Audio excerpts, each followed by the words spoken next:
Also have our Capitol Hill campus.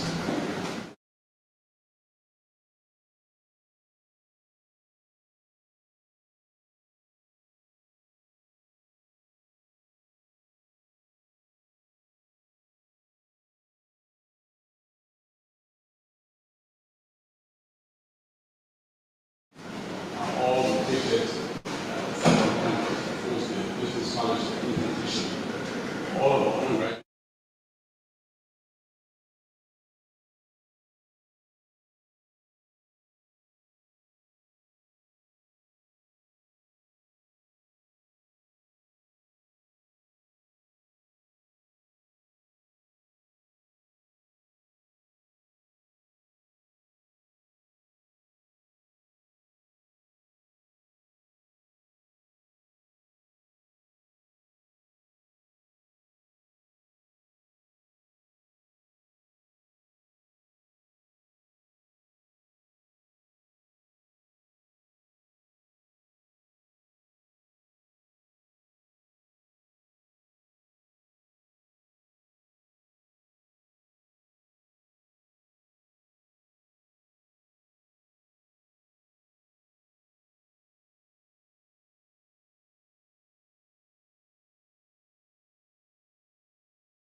It was initially constituted in 2010, but remained inactive for a period and was reactivated in 2017.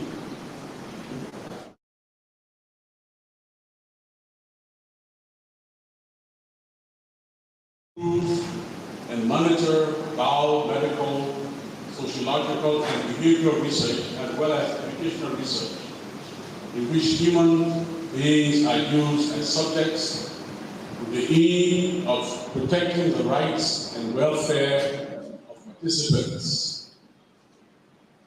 Drafting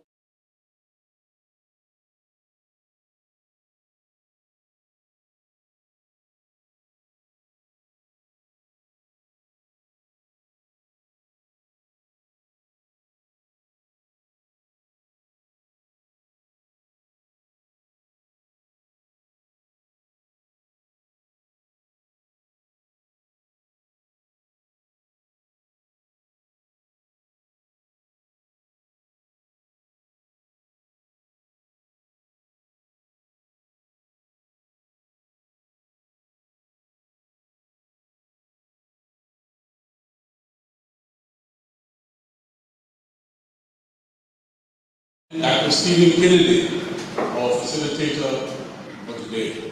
I want to thank all of you for contributing and drafting this handbook.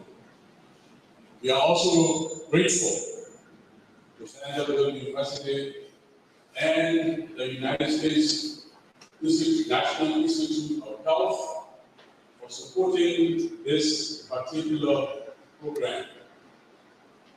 We are particularly pleased to host this workshop today as another important step in advancing and regularizing the conduct of ethical research, not only at the University of Liberia, but Liberia more generally.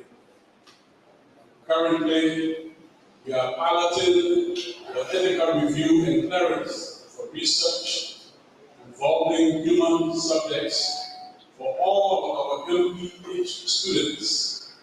And this is to become a requirement in the near future for all graduate students at the University of Liberia. As a result of our gathering here today, we hope to glean your thoughts on guidance to best practice relating to the protection of human subjects in the basic sciences, biomedical, public health, and social science research in Liberia. Ultimately, it is hoped that the University of Liberia, and rightfully so, will come to play an important role in the evolution of ethical research in Liberia. Again, welcome to one and all. We look forward to productive engagement today. Thank you.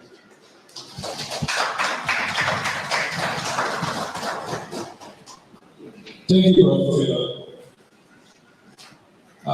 We'll take as our next item an overview of the University of Liberia Institutional Review Board by Mr. Eric K. Jekyll, Secretary, ULIRB.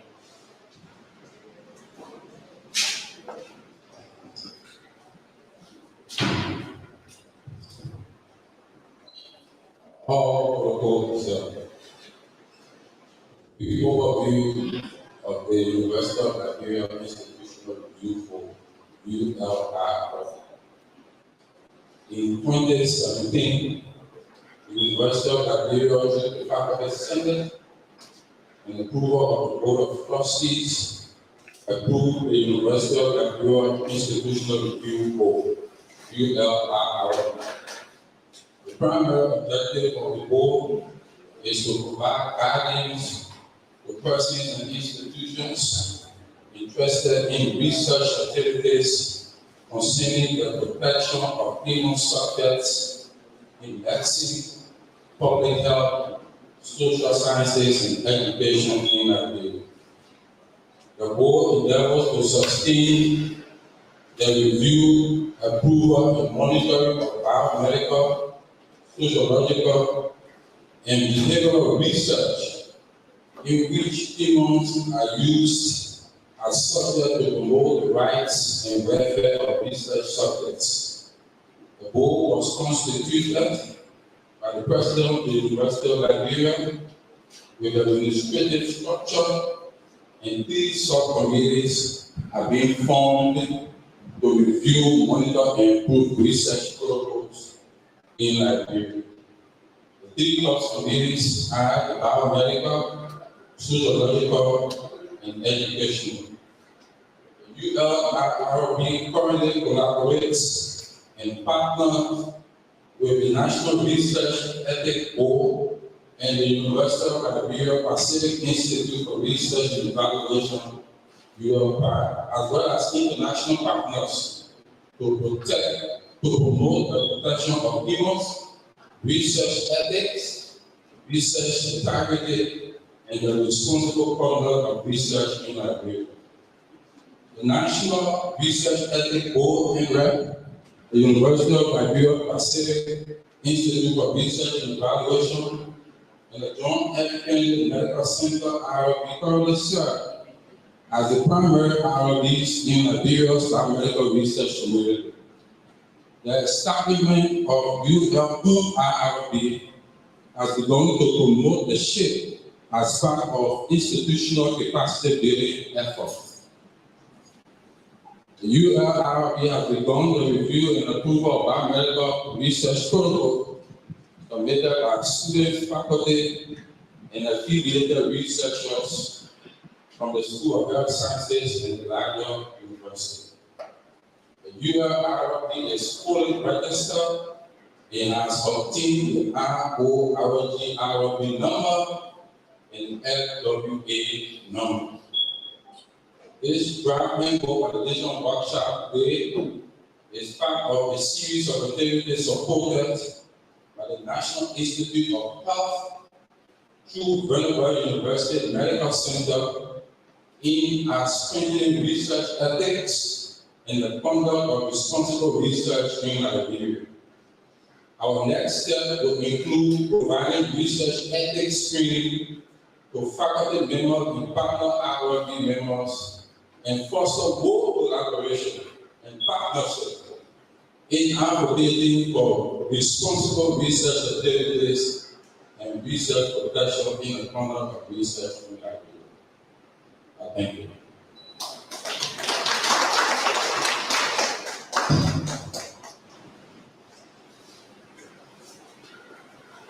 So we'll take 2 remarks, one from Breakthrough Action Liberia. We'll take Dr. Saratu Olagode, which will give a remark.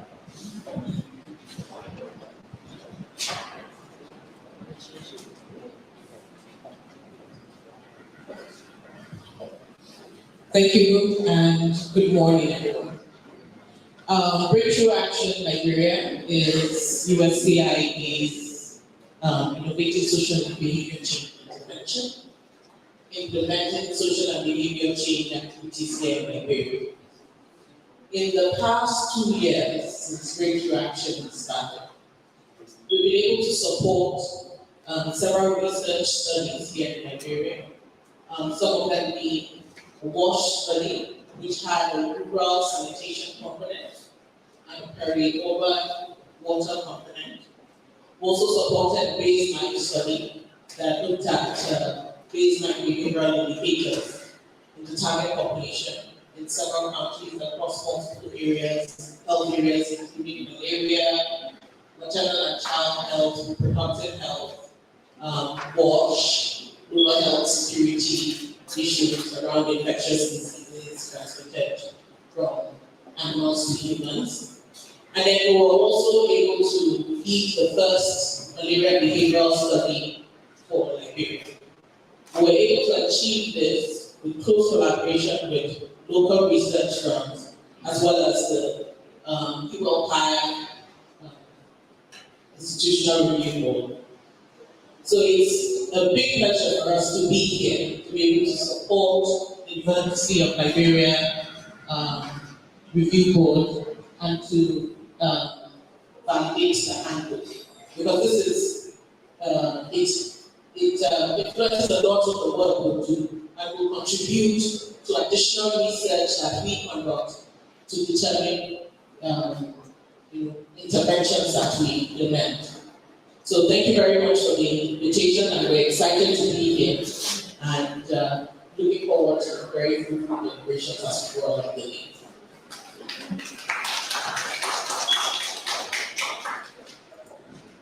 We'll now take a representative from the International Rescue Committee for a remark, Ms. Dilu Gonzalez.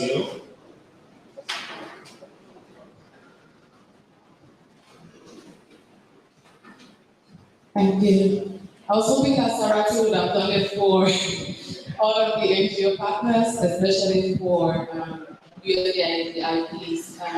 But thanks for the opportunity. Just to piggyback on what Saratu said, when I received this invitation at first, I was like, what is going to do with me? But I didn't really include it, but just looking at the title. And then I realized that as NGOs, we are involved with a lot of people's subjects, especially with the International Rescue Committee. We are implementing the USAID community of activity, and our beneficiaries are humans. We work with them at the community level. And although we haven't done proper scientific studies, but we've been doing a lot of small studies in implementation areas involving the subject. So we've had to go through the ethical review board at the Ministry of Health, where we've had a lot of back and forth. And at times I was getting pretty frustrated with the ministry and with my M&E team. So going through the agenda today, I'm like, I'm going to really understand some of the ethical issues, because we like to think that the fact that some of us hold degrees and we go through research processes, we do understand how to interact with human subjects. But I'm excited to be here, and thanks for inviting us. And Ms. Saratu said, definitely decided to input into the document. I've already started going through it and finally really interesting and have some feedback to make. So thank you.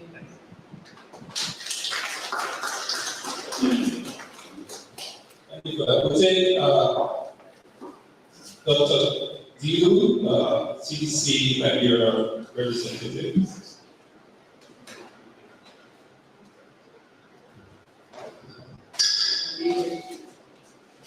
Good morning, everyone. Good morning, distinguished ladies and guests. I am Dr. Jolan Schwager. I am the Senior Advisor for Public Health Science and Program with the U.S. Centers for Disease Control and Prevention. We are very excited to be part of this discussion, which we find to be a very important steps to ensure the welfare, the rights and welfare of every participants in the research. We are looking forward to the discussion. We believe that the IRB is to ensure that the ethical principles are being followed for each proposed research. The US CDC is committed to continue to provide technical guidance for finalization of this document as well as processes. Thank you again for the invitation, and Dr. Rachel Ilo, the USCDC Country Director, Senator West Florida.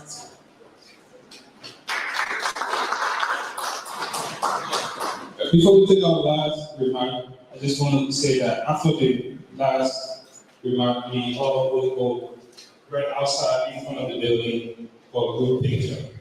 So I'd like to now invite for a remark Professor Dr. Julius Saul Nelson Jr., President of the University of Liberia.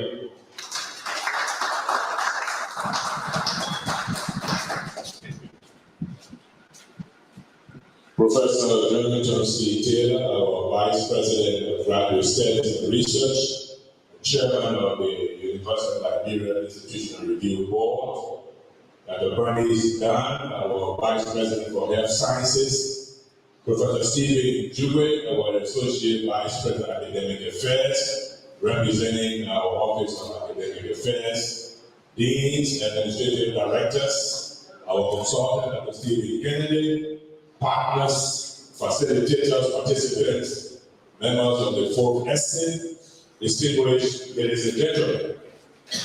I must bring you greetings of shalom or greetings of peace from the University of Liberia administration, our faculty, our staff, and our students here today. Dr. Taylor, we are grateful to you, the chairperson, and members of the ULIRB Institutional Review Board, for your reorganization and the strategically establishing policies and procedures to guide all research work involving human subjects at the University of Liberia and also in the Republic of Liberia. Today, you all come to validate your draft handbook. Congratulations for the work that you have reached thus far. We appreciate all of the work, all of the sacrifices you are making to achieve the goals and objectives of the ULIRB Institutional Review Board process. It is my hope that your deliberations will be successful, and we are looking forward to the finished project. I will receive it from you, the finished project, as soon as possible, so that we can do all we need to do to set everything to motion. Congratulations once again, and thank you so much for your attendance and participation at this draft handbook validation workshop. God bless you.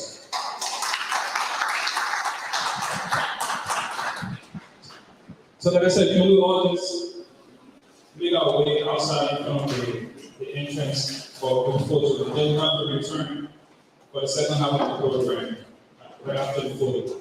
Thank you all.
So we'll continue. We'll continue our program. Now we'll take the post of all officer, Mr. Josephine, to do an introduction of the consultant.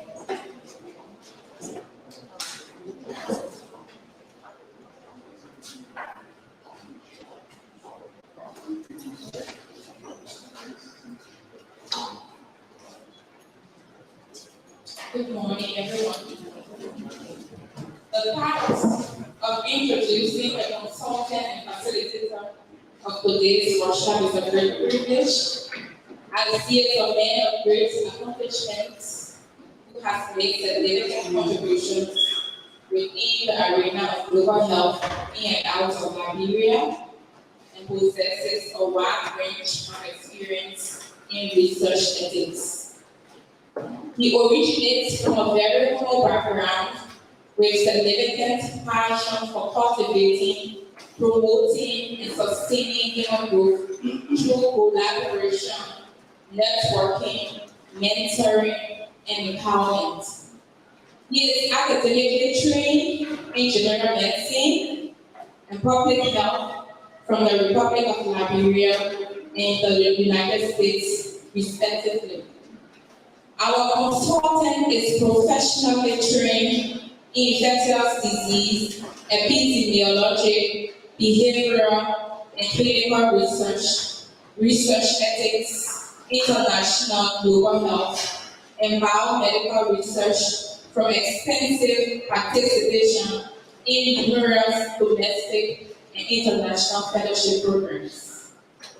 He successfully completed the U.S. National Institutes of Health, NIH, supported postdoctoral research fellowship program in HIV pathogenesis from the University of Pennsylvania, focused on biomedical research. He has successfully completed the U.S. NIH supported minority pre-doctoral research fellowship program in international health from the School of Public Health of the University of Alabama of Birmingham, focused on clinical trial, HIV discordant couples, research ethics, infectious disease, epidemiology, etc., and stationed in Lusaka, Zambia. He successfully completed a senior research fellowship program from the European and Developing Countries Clinical Trial Partnership, the EDCTP, focused on HIV, STI, behavioral-driven, randomized control trial, research ethics, capacity building, and mentoring young investigators. He successfully completed the New Voices Fellowship program from the Aspen Institute in the U.S., focused on global health leadership, international global health, and public health communication. He successfully completed the Senior Visiting Research Fellowship program from the African Oxford Collaboration of Oxford University, focused on genomic research and capacity building for research ethics committee members and researchers of the genomic ethics. Our consultant possesses extensive experience in public health and prevention research, biomedical and clinical-based research, social science and behavioral-driven research, operational research, research ethics, community-driven interventions, school health, program and curriculum development, and clinical trial, amongst others. He has collaborated with numerous researchers from recognized institutions in Sub-Saharan Africa, Asia, Europe, and North America, and has long-term collaborative experience with the Ministry of Health, international non-governmental organizations, and community-based organizations in Liberia. He is well published, with co-authoring over 60 scientific manuscripts in peer-reviewed scientific and medical journals.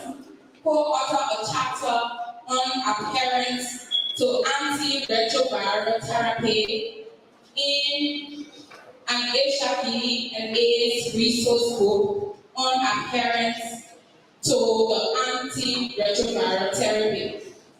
He serves as an ad hoc scientific reviewer for over 20 peer-reviewed scientific and medical journals, and served for numerous years as ad hoc grant reviewer for infectious diseases and capacity building for the U.S. National Institutes of Health and the U.S. Centers for disease control, respectively.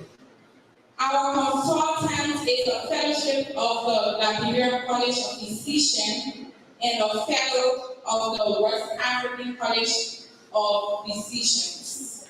My distinguished invitees, participants, I'm honored to present to you Dr. Stephen B. Kennedy, MD, MPH, FLCP, FWACP, Senior Researcher, ULIRB, Africa Center, Technical Team Lead, Subject Matter Expert, Prevail Liberia, Liberia's Principal Investigator, ULCHS, Lassa fever vaccine clinical trial. Let us stand as we put our hands together as we welcome our facilitator for the day's workshop.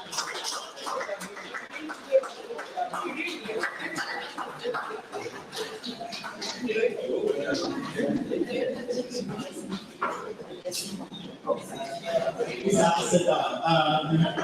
Come sit with one support. For speaking. I'm open, obviously, with the introduction. Before we start the discussion, let me have my colleagues introduce themselves. We work as a team, so I have my lead facilitators. Please get up and introduce yourself. Individual before we start the discussion. Sorry, I will disappoint you because I'm nowhere near that excellent introduction. Yes, I'm Benedict Dawson. I am with NRED and ULIRB. Good morning, everyone. I'm Vera Ross with the National Research Ethics Board. All right, I'm Pablo Franklin, and I'm with Prevail and ULIRB. Okay, thank you very much. Let me do some quick housekeeping. This is going to be quite interactive, quite short. Then after that, we go into working section for each group to be able to review the manual. Basically, we have a manual. I will assume that each person has read the manual, or if you have not read the manual, then find some time today to be able to skim through the manual to understand the real content of the manual. That's the first thing. The next thing is we will have an introductory presentation. The presentations are going to be divided into three different plenary sections of plenary discussion. What we did was for ease of organization and ease of operational framework, we took the entire manual and broke that into three different components. So the presentation will be based on each of the three components. Then after that, let me just give a quick caveat that this is not a training workshop. So let's get that out of the way. This is not a training workshop. There will be a training workshop a couple of months from now where we'll go into cases, review processes, challenges, people face, I already have a review of grant application, the processes involved in receiving application, setting up a review goal, distributing the application, receiving comment. So those will all be part of the training process. This is not a training workshop. Basically, with the assumption that each person has read to the extent the manual.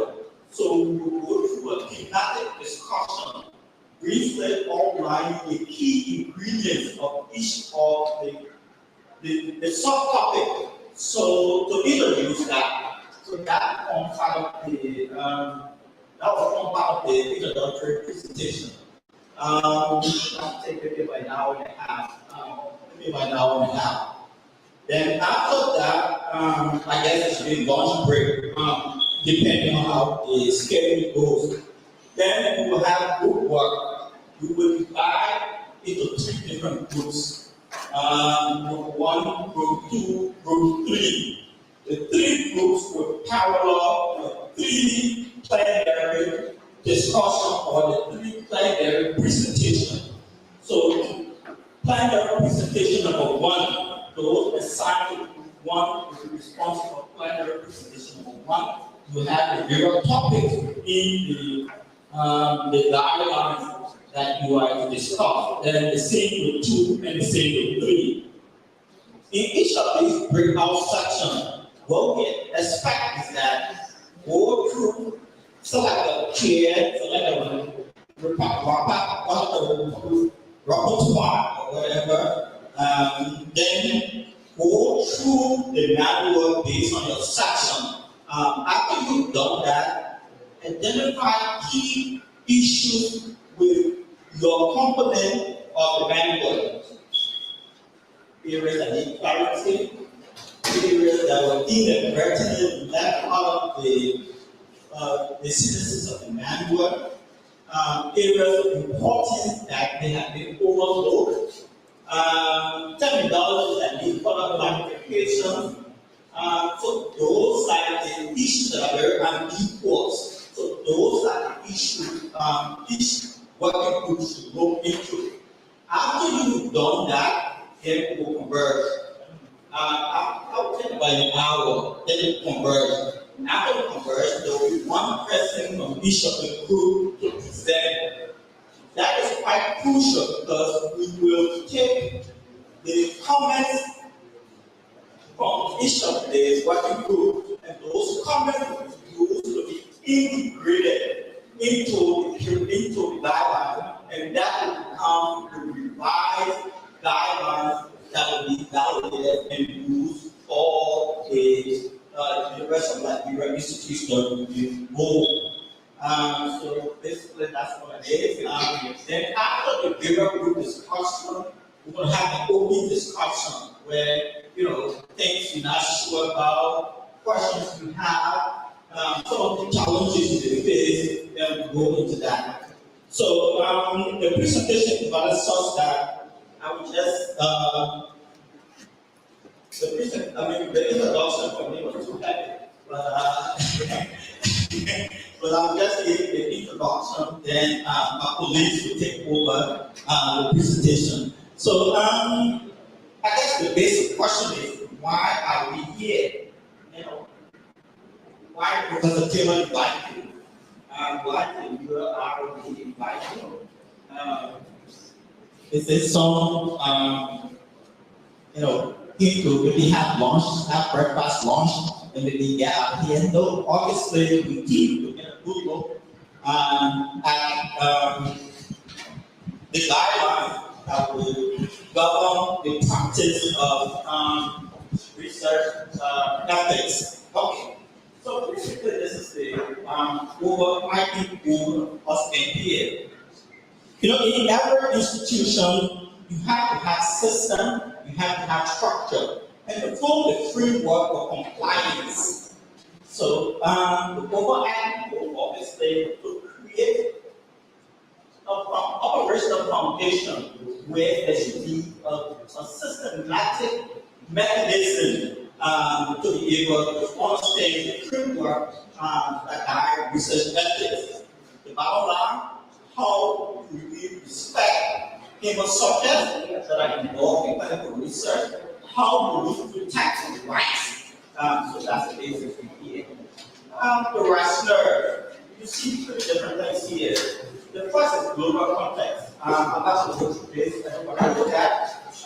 The first one is, the last period, you know that. But these are the things that form this one, obviously, the issue of syphilis in Alabama, United States of America. So these are the issues that form the framework on which research ethics is a crucial issue for the protection of human subjects today. So these led to what we call the development of guidelines, the development of good clinical practice, the development develop a procedure to be able to respect the values of human that are involved in research, no matter what kind of research is happening. The local context, there was an outbreak, the question Ebola, do you walk into anyone's house because there's an old kid from the head of the household that you can just go in there, talk, collect anything, collect cement, collect pajamas, Christian, just walk out. What we learned during the Ebola outbreak is that ethical issues were significantly violated in many instances. They had no, we don't know. Maybe because that is an emergency, there are procedures that are involved during emergencies, how to handle ethical issues. That is during public health emergency. They did not know. Maybe people who knew this took advantage of the situation, stepped in, did what to do, and stepped out. We also don't know. The point is that during public health emergency, there is a significant violation of ethical processes. So, for example, you give a kid a road into immigration area. Each enumeration area has a block captain or whatever you call that. Because the block captain gave you approval to be able to enter that block, that does not guarantee you the right to enter that block. If you have people in the community collect data from them and use that data for research or publication purposes is a complete violation of research ethics. So these are things we should be very mindful of doing public health emergency. And the most important thing is that, like during the Ebola outbreak, there's, at this community, I don't know where the ULIRB was at the time. I don't know what the LFHRA was at the time. People care about their life, the life. So we're able to organize and do protocol. So there is limited oversight, in this time. So these are some of the important reasons why ethics is critical and important. Now let's look at this. What you see here is that the map of Africa. If you look, this is like nuclear. These numbers here are the number of clinical research that have been conducted in these countries in Africa for that matter. What you see is that if you take Southern Africa, especially South Africa, you see almost close to 4,000. Okay, so a huge traffic of research efforts is here. Then North Africa, East Africa, around here. There's also a huge traffic around here, Tunisia, Kenya, Ethiopia. There's a huge traffic around here. If you come West Africa, it's a different story. Liberia 27, and of that 27, 2/3 of that 27 occurred during the Ebola outbreak. Okay, so in the absence of the Ebola outbreak, clinical research in Liberia and clinical research has been conducted in Liberia. But the point I'm trying to make here is that when countries have limited capability, limited infrastructure, limited resources to conduct clinical research, what happens that resource-rich countries take advantage of that? They run in their some people are helicopter research, they run in their paper, they want to collect data and publish. In the West, when I train in the US, the more grants I bring in, I get incentive, the more papers are published in top-title journals, I get incentive for that. So obviously, institutions are moving, migrating on this side of the world to be able to write grants, conduct research. So, mind you need ethics committee to keep a check on them. Quite important, because our dialogue, if you keep checking them, they will step in here to collect data and then step out. So these are some of the most important reasons why we should be conducting research ethics. Okay, so why you come to the handbook now? Why would you need the handbook? Very basic reason. The University of Liberia is a research-intensive university. Every research-intensive university must have, I don't say, multiple institutional review board. Board is on top place where we find ourselves in part of the world. Some boards have specialty. It seems where they are but politically that used to be, I kept hearing infectious disease. You have specialty. So therefore, both have expertise for clinical research. Some both have the expertise for behavioral research. Some both have the expertise for basic sciences research. So, our university, research-intensive university, must have multiple research ethics bodies. We don't have luxury. We have to start somewhere. So, we started now, like our presenter said, we started 2010, we collapsed, we picked up 2017. Now we're gradually moving forward. This is one of the strongest foundations now. And we know that with this, there's an increased likelihood that we will multiply and become the purpose for which a research-intensive university serves. There's so much research going on in the university, plenty, unregulated. I'm training in the US. I'm training in Europe. You cannot be a part of a university or research-intensive university. Right? Publish paper without approval of the institutional review board of that institution. You try it in any regulated country, any regulated institution. Excuse me, why you gone, you lost whatever it is, whether it's accreditation, whether it's a championship, you lost it. In academia, that's possible. In the university now, what's happening is that there's so much unregulated research going on by faculty of the university. This institutional review board is setting the right precedent to be able to address this issue. Hopefully, from where we're starting now, 2 years from now, if we ask the chair, Professor Taylor, he will tell you that this is right. Because gradually we can feed this into the university campus. And this structure, this system, will be able to work within the university. So basically, this led to the guidelines. This guideline. Just want to take 1 minute to come back so that our partners are waiting to follow through Zoom. I will just speak for me.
going to reject the application. So those framework, those operational framework are embedded within the handbook. So basically, what I've talked about, stand up. So that's what it is. The submission procedure, and then what data needs to go before it goes on to review. So I think that is just an overview of this validation workshop. So my belief is about to take over and then the three primary sections. But what I want us to understand is that we must extend thanks to the University of Liberia family, especially those that are pushing the validation of this instrument to serve as the framework for the for the University of Liberia Executive Review Board. We envision that as the university takes its strategic goal as a research intensive university, one of the strategic goals as a research intensive university, this handbook will serve as a walking tool to be able to guide us, walk us step by step through the process of research ethics that leads the constructive protection guidelines of the University of Liberia. Best practice. There's no Liberian way of doing proposal. There's no Liberian way of determining what is ethically appropriate, what is not ethically appropriate. These are the best practices. Whether we live with the US government, the best practices. Customization of procedure is different from violation. Take for example, in developed countries, you may not need administrative approval. You may not need political approval. So here, you may get political approval, and because the President of the University of Liberia, you get administrative approval from knock down at the University at the College of Health Sciences level. Then they go to the institutional review board and get ethical approval before you get to human software. That is adaptation. In the developed world, we don't have that kind of thing. We go strictly at this meeting. So I just want to be clear. Adaptation does not equate to violation of best practices. I'll stop right there. Thank you for listening to this introduction. And then I'll pass it over to Ben to take it from plenary section number 1. Thank you.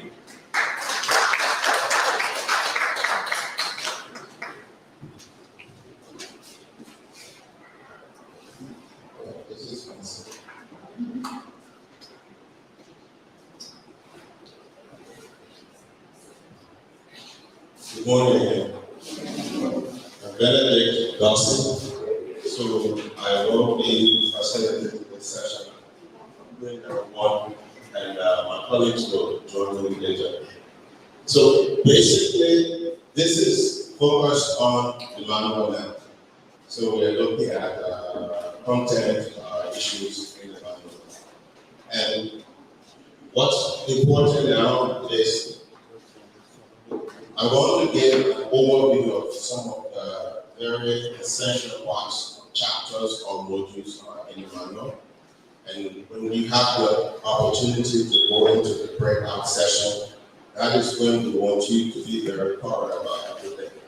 Then we come back and discuss all the inputs, the corrections, the suggestions, we take them to be able to come up with a final product and make sure that it's good enough.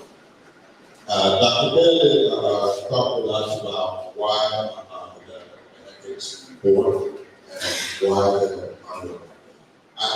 Just to go into that, I would like to share some of my experience. So, I've been reviewing research protocols for about 12 years now, looking at that. And for me, it was interesting, and I also found it very important that the university has an hour.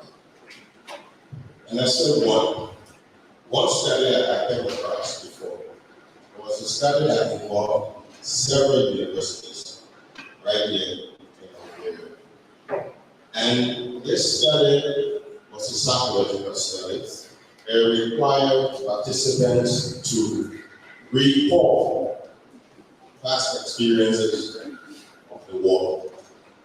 And to a very detailed, granular extent that the investigator wanted to know about trauma and other exposures. So I went to this school and saw that students were already involved in the study. There were several sections and a lot of research assistants were already asking students questions, very detailed questioning. So I asked the dean was impressed by this study. Oh, we're doing this study, very important. And there are 3 universities, colleges already involved in this, and now it's our time for them to talk to us. So I said, that's great. They just started going through an ethics board. She said, what do you mean? I said, yes, ethics board, the panel is supposed to review this. They said, yes, I know, but I assume that the investigator has done it already. So I said, okay. So I decided to speak with one of the research assistants. And interestingly, my fear at the time was, if you are asking people to report these experiences, do you have something in place to address it in case trigger some kind of psychological reaction with someone? And then the research assistant told me, oh yeah, the PI is an expert. Where is the PI? Oh, the PI is in another county. I said, who's going to handle the situation here? Oh, we call the PI by phone, and then the PI will provide that support. And then, just within 15 minutes, one of the participants started to cry in the other room. So we went there. So she was explaining everything that happened with her family, and she was really crying. She wasn't making this up seriously stressed. And the research assistants were confused. They didn't know what to do. So I reached out to the dean. They had to stop their whole activity there. If that had gone through the ethics board, they were going to at least make sure that there were provisions in place to provide the right psychological support for the student. The second experience of African descent, Ebola, we have a lot of interest. Australia, yes. And this was a big one, a very important study, right? So one study to test about 5 drugs that time. And now, you not come from the background to say that researchers, they don't really care. They don't care because they want to generate knowledge, right? They want to develop something to contribute to improvement, to save lives, so they want to do it. But sometimes the passion to generate knowledge can lead to them, So they take for granted some serious things. So what this study, all those clinical trials studies, they were very thorough. The researchers have done a great job with this study.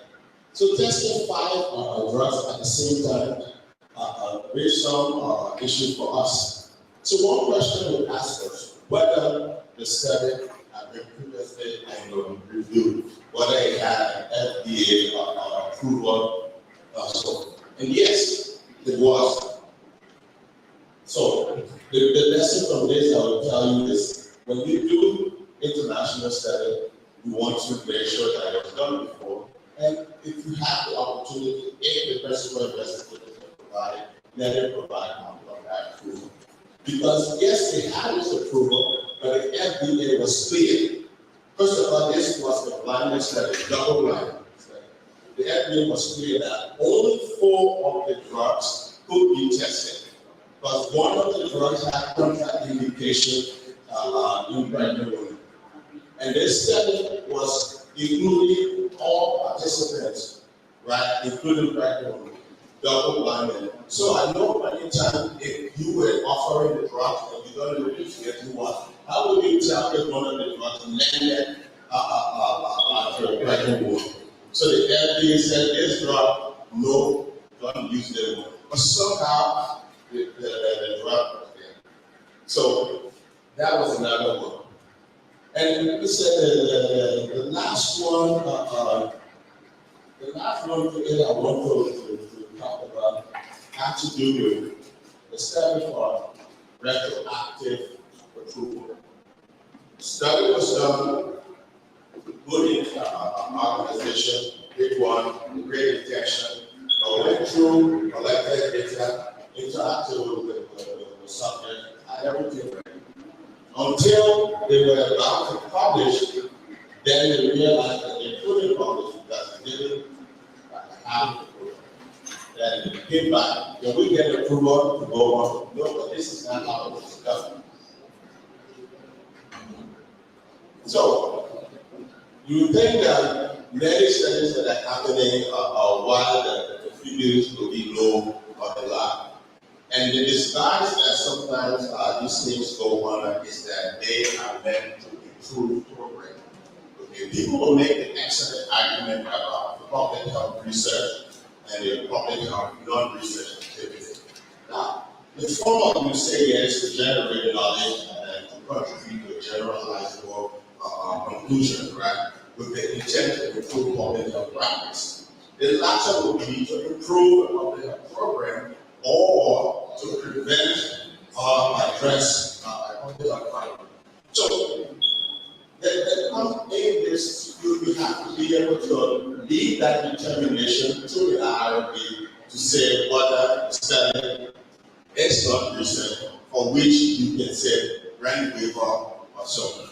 But overall, my advice would be start the paper and go through all of that, have them submit all of the papers and documents so that you have sufficient information to make a determination.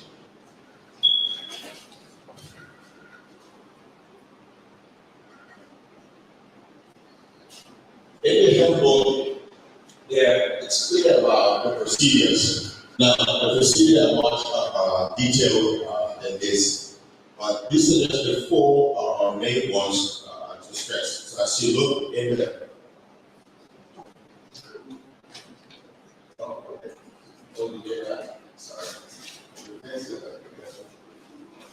okay, so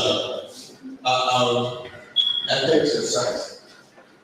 Why this? I would like to just have a couple of feedback from you before we move on. What do you think this is about, ethics versus science? Anybody? Just any feedback, that's all. And I'll say why we have to do it. Sir? Yes, please. So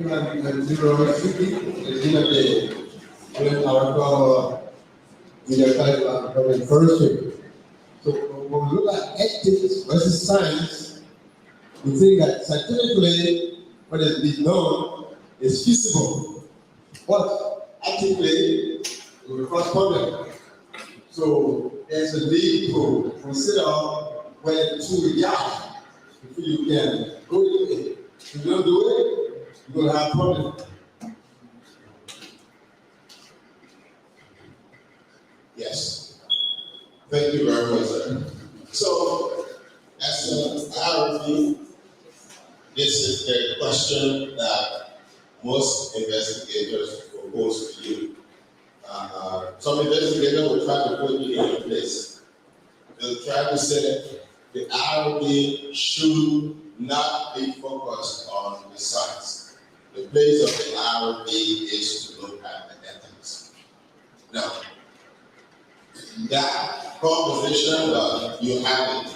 But I must say, it has to be a good relationship between the RRB and the investigators. It's not, shouldn't be a bad relationship because the investigators trying to do something that's important to RRB and just help the investigator facilitate that process by ensuring that the subjects are protected.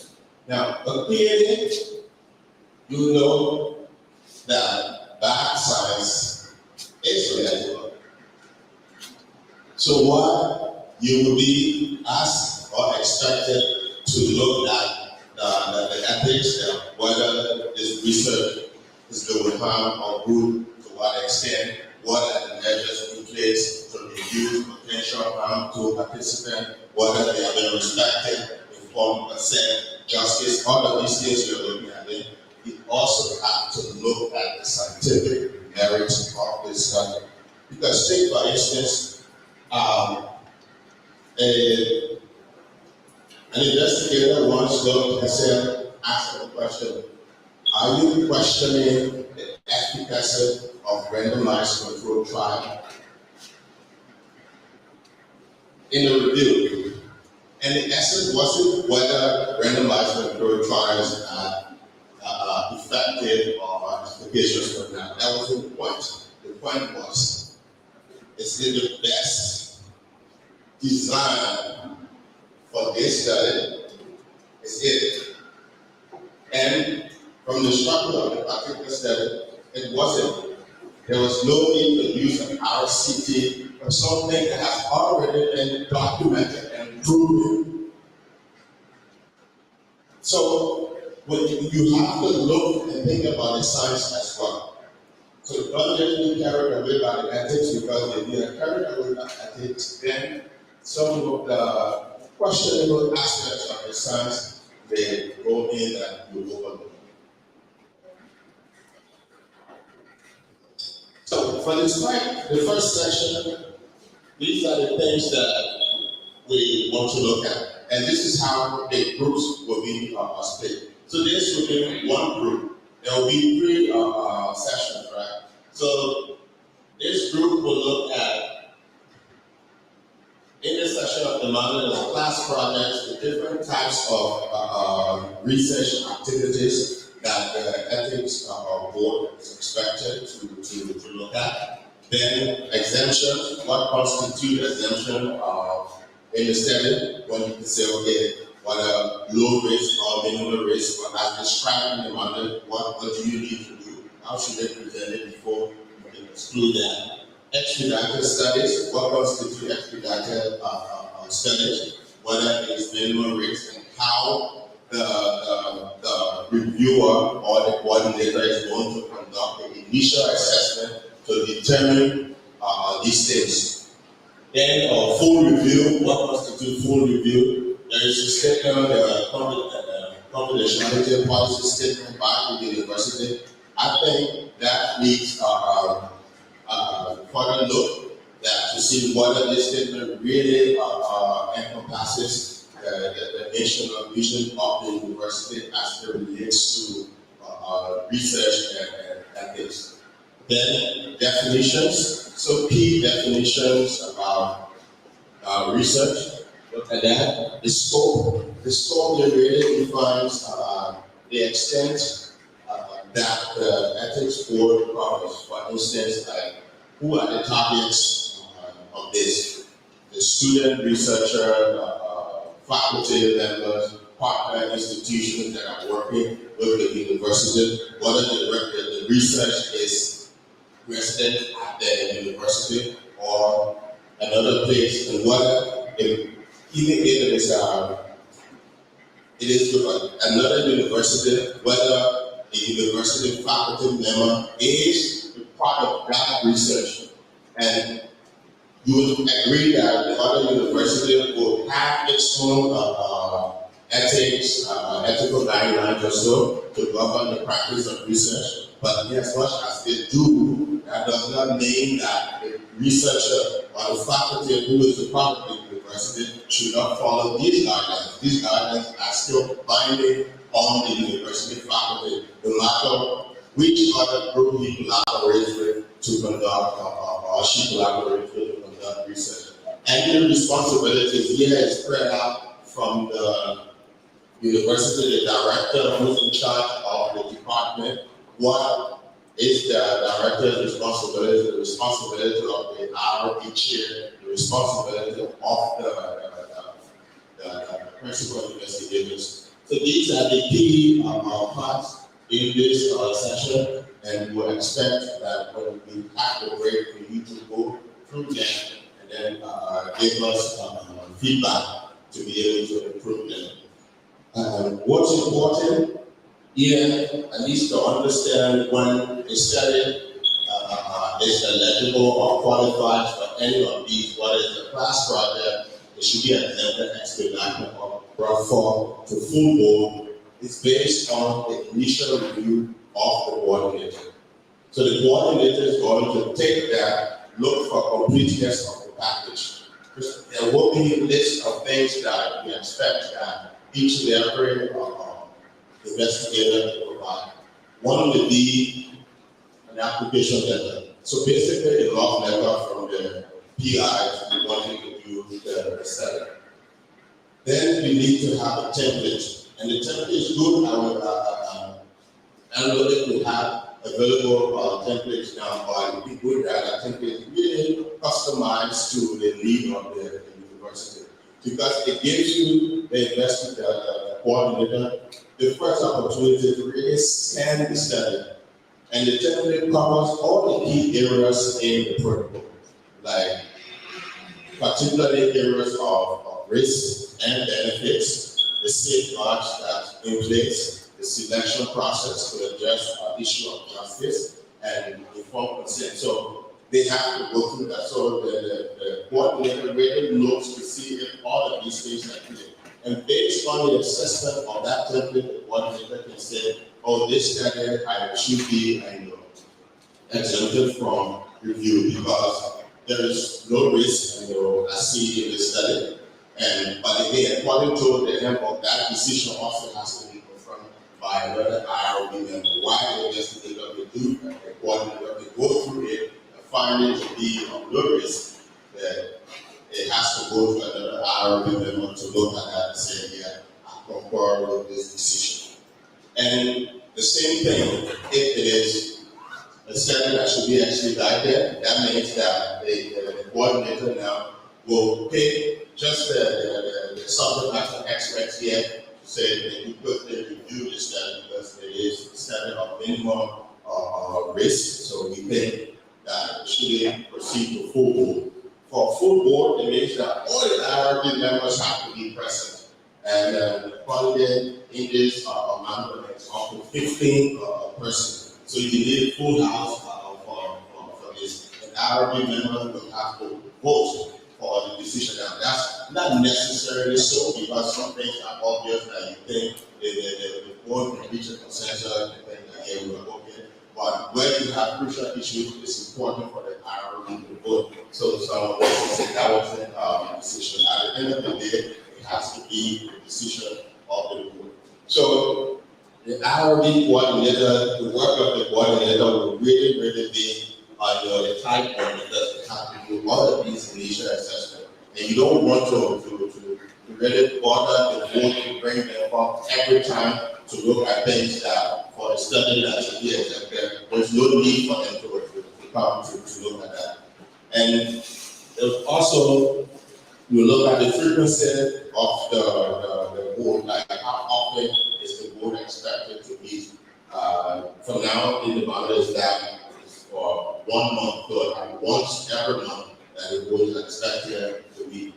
And from the responsibility and scope, you also see the composition of the IRB. So who are the members who are supposed to be there, what background or what areas they're meant to cover. So all of these things. And we'll take the next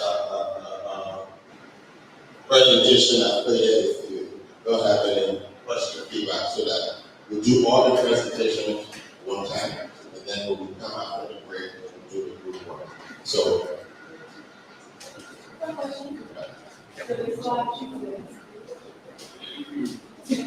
So in the mix boxes, didn't get that. No. So in the manual, you see that these are different sections, right? So this is one group of the part. So that's just the first part of the manual. One group will cover these.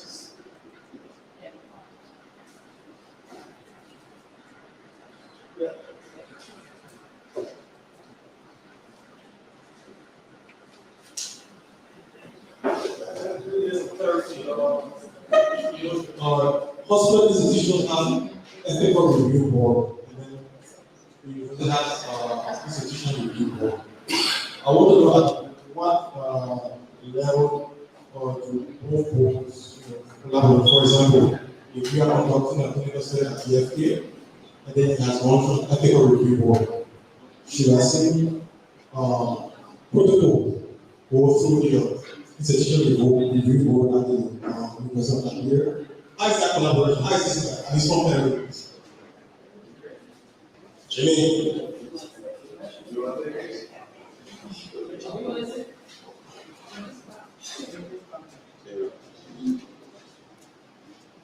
Thank you for the question. So, basically, so we know that GFK has a preparation here, clinical ethics committee, where I know there are ongoing discussions to see where GFK can collaborate with the ULIRB.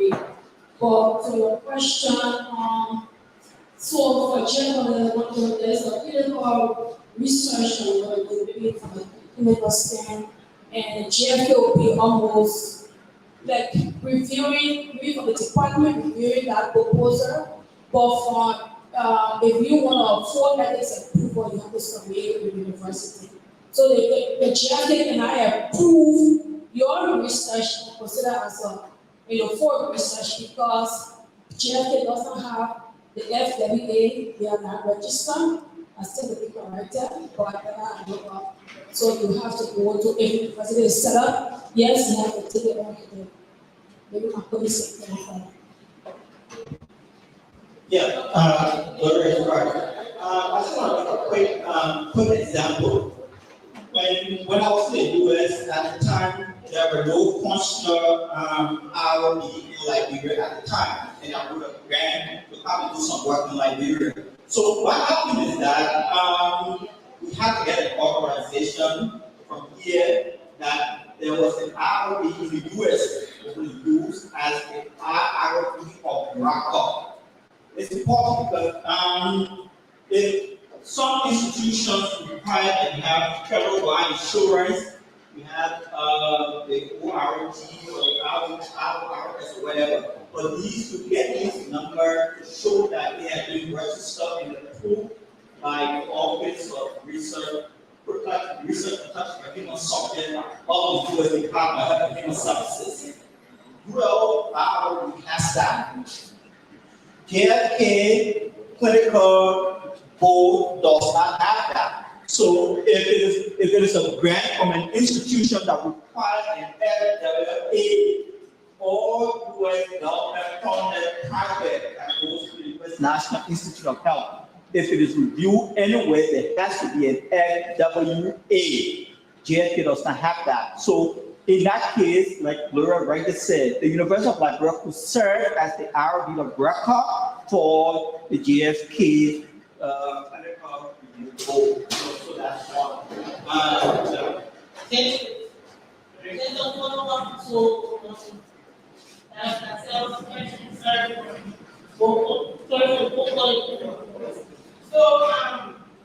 Laura, this is for you, especially what you said, what you said about JFK. So there has been issues with collecting data from JFK, especially from the School of Public Health. So most of the proposals that go there, they are already contingent for approval to the ROB. Now, JFK is saying they have their own ROB and you have to pay the amount of $100 for another review. This has been on record and online. This has been teams. Yeah, you know, so it's not assuming I would love to go what is the cooking and what should be done. But it has been a problem. There is some ethical review at the FDA. There is some fees attached to it, and if you show the approval from ULIRB, they will still charge the fees and it still won't. So I'm confused because it's still lower IRB. So this needs to be straightened out.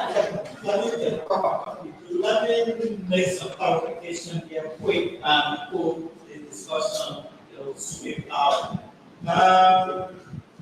I was affiliated with the University of Oxford, that's it, in I want to conduct a research in Liberia. I want to break it down, okay?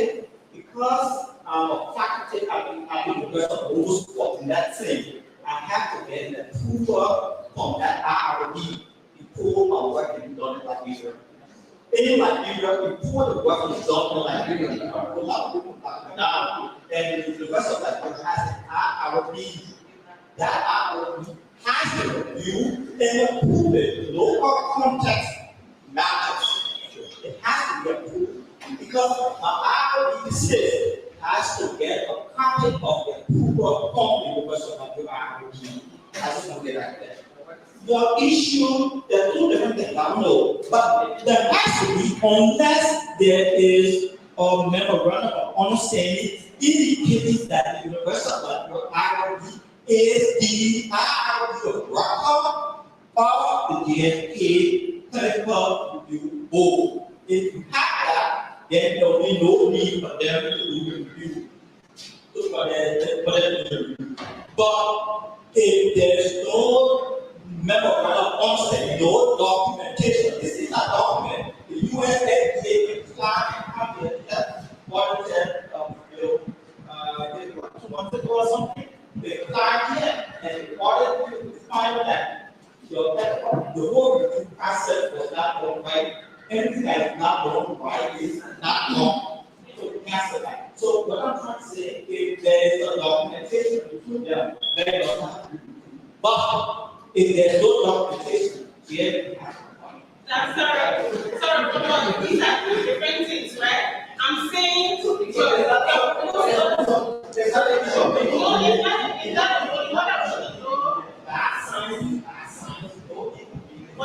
what I want to do, besides, I know if you have international approval, you need a approval. That is different. But if you have a if I have affiliation with the University of Liberia, and I also have affiliation with AND University, the University of Liberia has an RP, AND University has an RP. I have to see the other institution. It is mandatory that I must get approval from both institutions.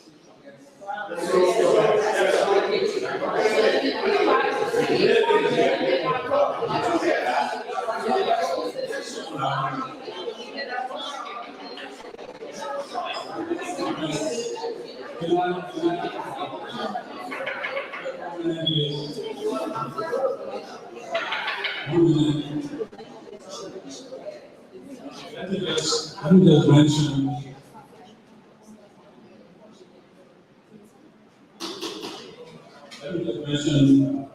I think the question that was raised is very important. I think Gloria in reference to where we are now is ongoing discussion in giving collaboration between ULIRB, the GFK and the ULIRB. As a matter of fact, those two RRBs, the GFK hospital RRB, where most of our professors are part of the teaching hospital. That RRB, along with the ULIRB hospital RRB, is now working on collaborating with RRB. In fact, the members of those RRBs and also several members of the ULIRB. So there are some formalities which we have to do. Operationally, those two RRBs are in fact collaborating with ULIRB. So I will try to clarify all this in the shortest possible. I just hope that, and of course, like a very anyone who has maybe having some problem, please let us know, because we are in touch with those respective RRBs. Thank you.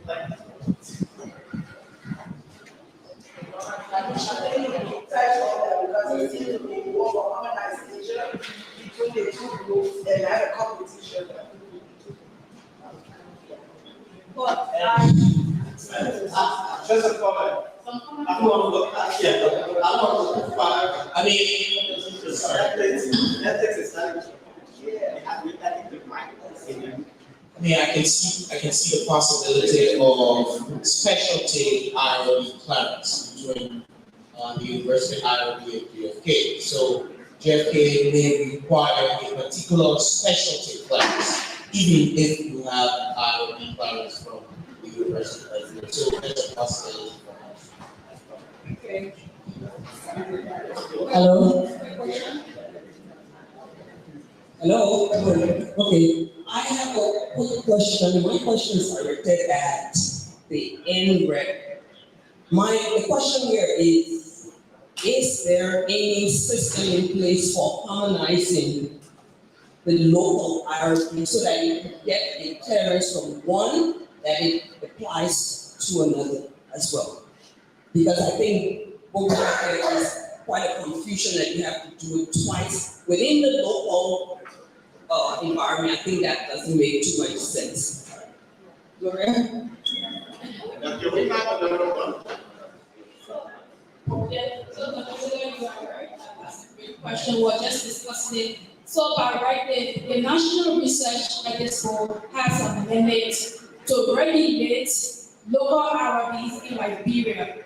I know that has been a serious challenge for the National Expo. It is the National Expo that would guide the local RRB in terms of their roles and responsibility, what kind of research to review, and all of that. So I think this has to go back to the NREC so that these guidelines, so if GFK, are reviewing different possibilities from the clinical stand, how that process are they de-identified, are they anonymized, to make sure data are being transferred to students, anonymized or de-identified, and all of the processes will be in place. So of course, that is indeed the NREC should be coming in now, given that we have these RRB coming up. There should be some clear guidelines in terms of roles and responsibilities. Thank you.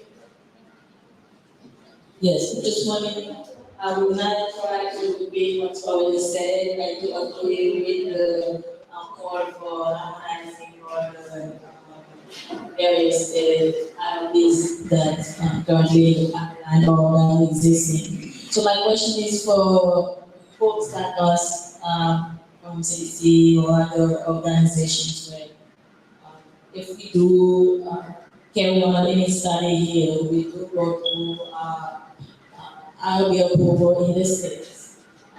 And then I'm going to get some busy for tomorrow, so just trying to figure out, so would we go to do another IRB here? My understanding when I read this was this was solely University of Liberia, faculty, students. But in some areas, I always notice is others. And actually, this is one of the comments that I've made, like, who are the others? So, what I would recommend is that the language on this document would need to be a little bit more clearer or provide some level of example of who are referring to when we say other investigators or others can go through this process. Over. Yeah, what's to move on to the next topic, but that's something quick we have to play. Typically, police ask me, I want to do X, Y, and Z. What is the most appropriate IRB to submit that to? I think from my experience, each of these IRB they have their own specific strength and weaknesses if you do a certain proposal. If you were to ask me, doing something on social science, behavioral research, if you were to ask me a question, we send it to the ULIRB, the IRB. At the time, the ULIRB has not been established at the time. If you were doing clinical trial biological research, you ask, I'll take it straight to NREP. Okay. NREP has its own set of problems, as Laura explained, it has its own problem. I want to leave it at that. But NREP's responsibility is to harmonize activity. We're dealing with the ULIRB now. So they have to have their own state of guidelines to operate. It's going to be one of the strongest IRB in Liberia, looking at the composition.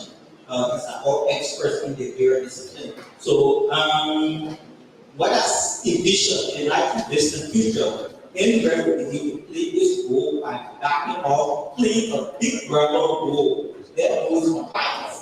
Not to review application, playing a big brother role, and then looking over at this IRB.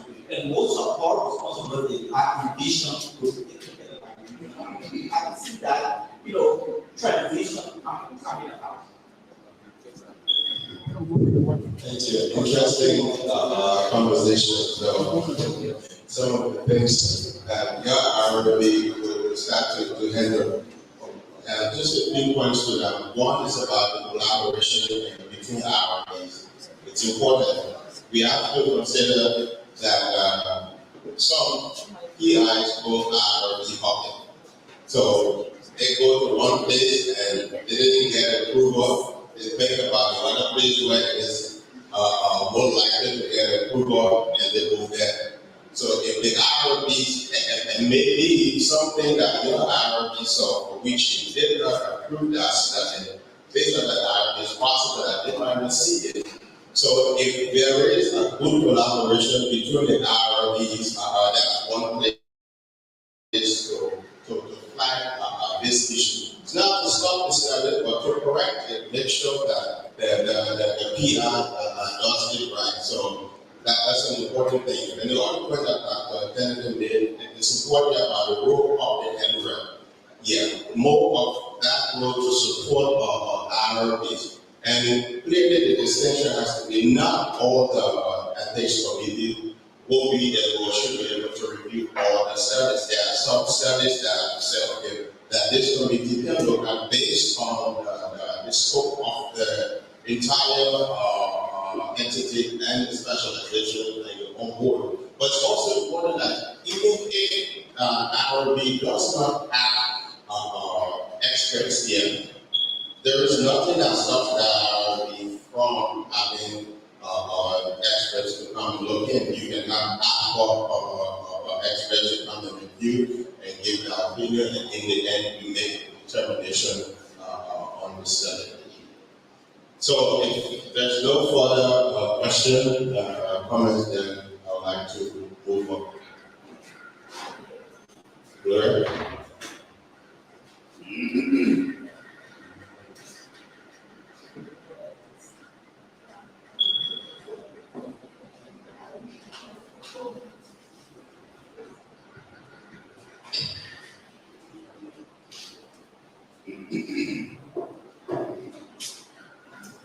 Want to all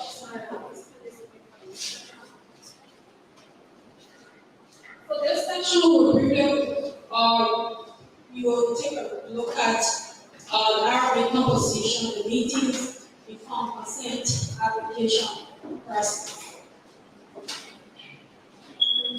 So I know I'm going to briefly mention the issue of the composition for the ULIRB.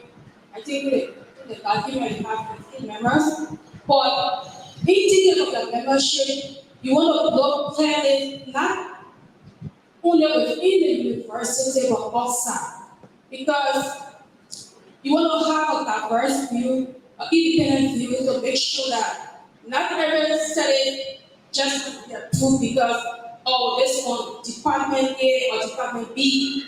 And you also want to look at local members on your committee, someone from the community, there should be a representation there.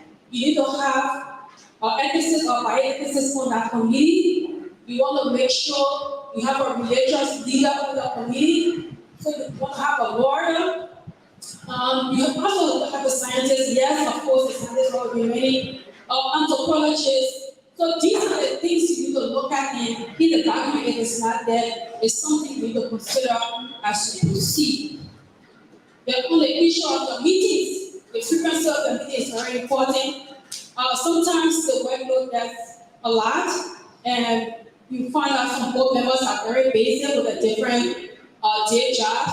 So you want to consider the frequency of the meeting, whether it's going to be during the course of the day or during weekends. The NREC usually is on the weekends, and for us it's bi-monthly. So you also consider that the availability of the membership, because you don't want to overwork people, and these documents sometimes they are complex, they need more time for review.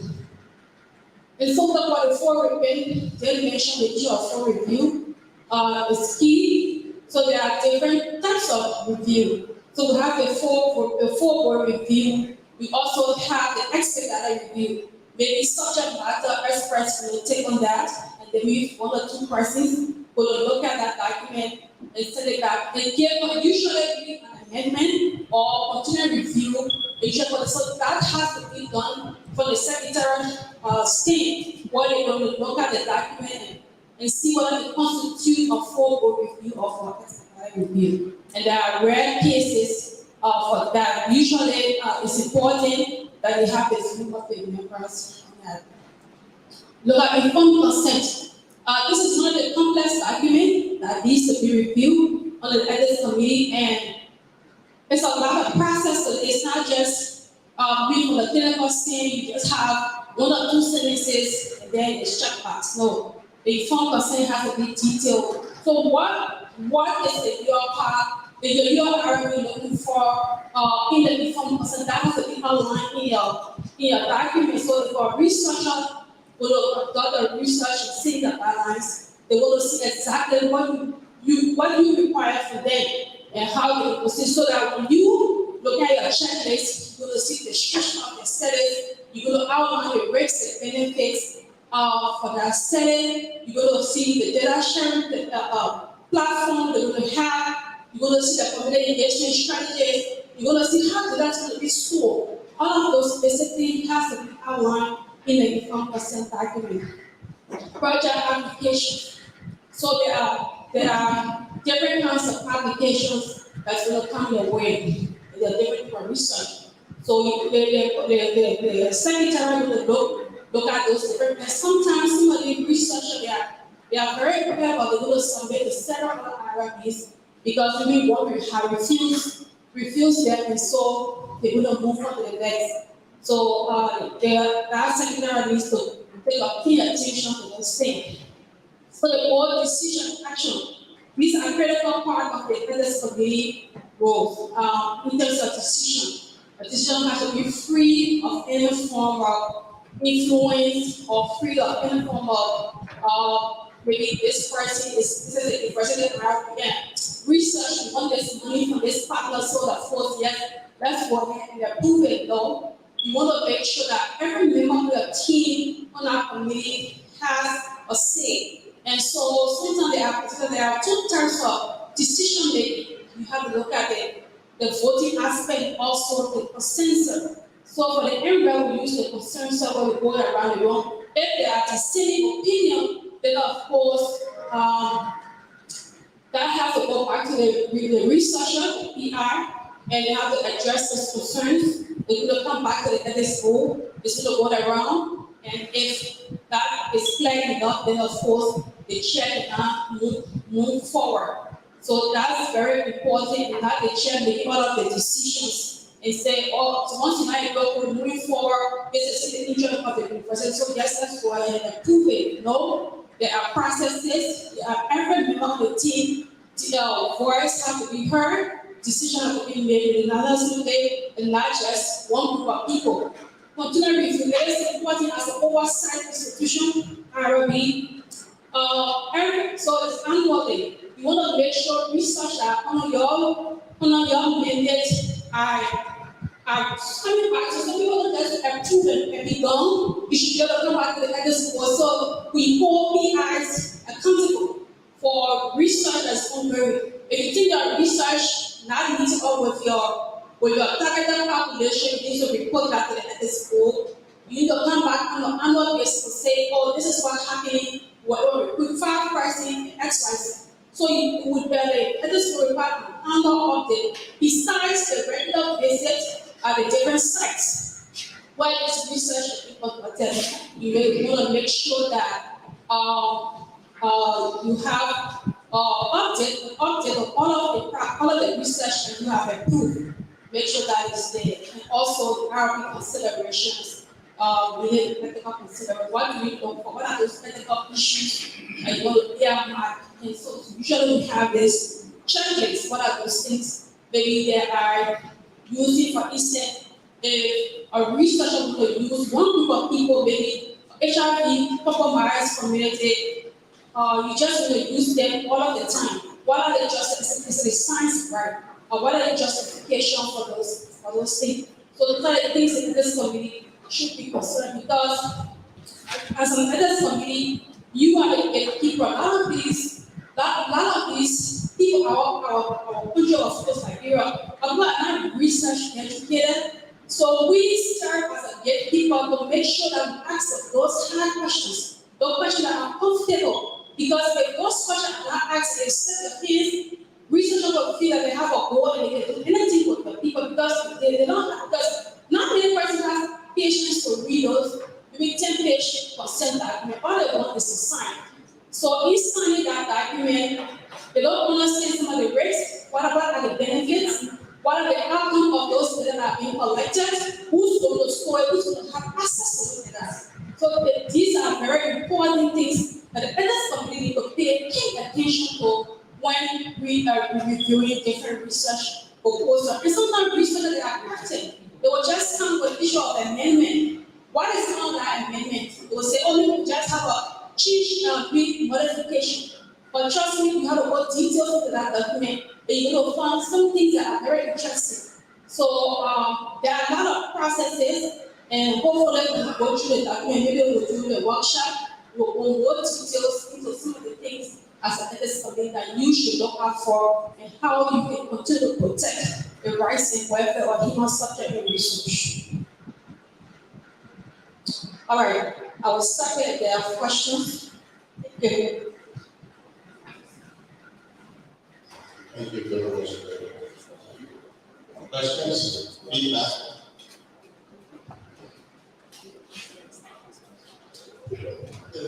Kevin spoke technical presentation on fully. So Kevin spoke about some of the challenges of phase when I'm curious of the research. My concern was that how do the ethical institutional review board conduct some of the research during the kind of pandemic, especially considering the scanty information that is available at the time, like when the Ebola period, when the COVID.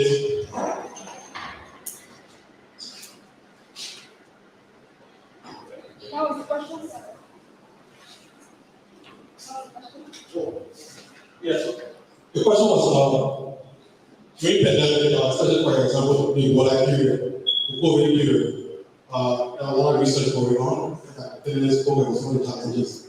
How do you work with ethical consideration of the IRB, where background information are very scarce, and how the information is new, how people still approve this research?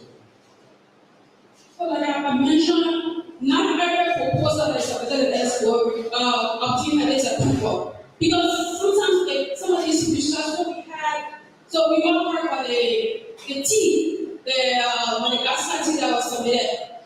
When the ethics committee were called, both the ethics committee and MHRA, we found out that team, they were not using the clinical trial. And and they didn't have any clinical data. There was no data to show that there has been research on that team that shows some level of efficacy that we can use in Liberia for our people. And looking at the desperation people at the time, there were no approving medication for COVID. And so the ethics committee paid key attention to what are the clinical justification for submitting this kind of research. So we saw the Ebola vaccine. So there was a lot of back and forth, and they went through a lot of data for approval. So they went through the ministry, and the ministry has this part to play. The community has its own say, but we just walk in the community for research. The community need to look at research. They need to understand processes for that research. So that's very important. So ethics committee is the last place. And if you just do the ethics committee without going through those processes, you're gonna go to ask those same questions. You're gonna go back and make sure like I mentioned earlier, it is good looks for the science, what is there, is what it rates and benefit. And one of the things is the rates should not exceed the benefit. The benefit should always exceed the rate. So it's important as this community to always know about what are the benefits. Is it about the direct benefit to the individual or to the country of the science? What are the science that is important?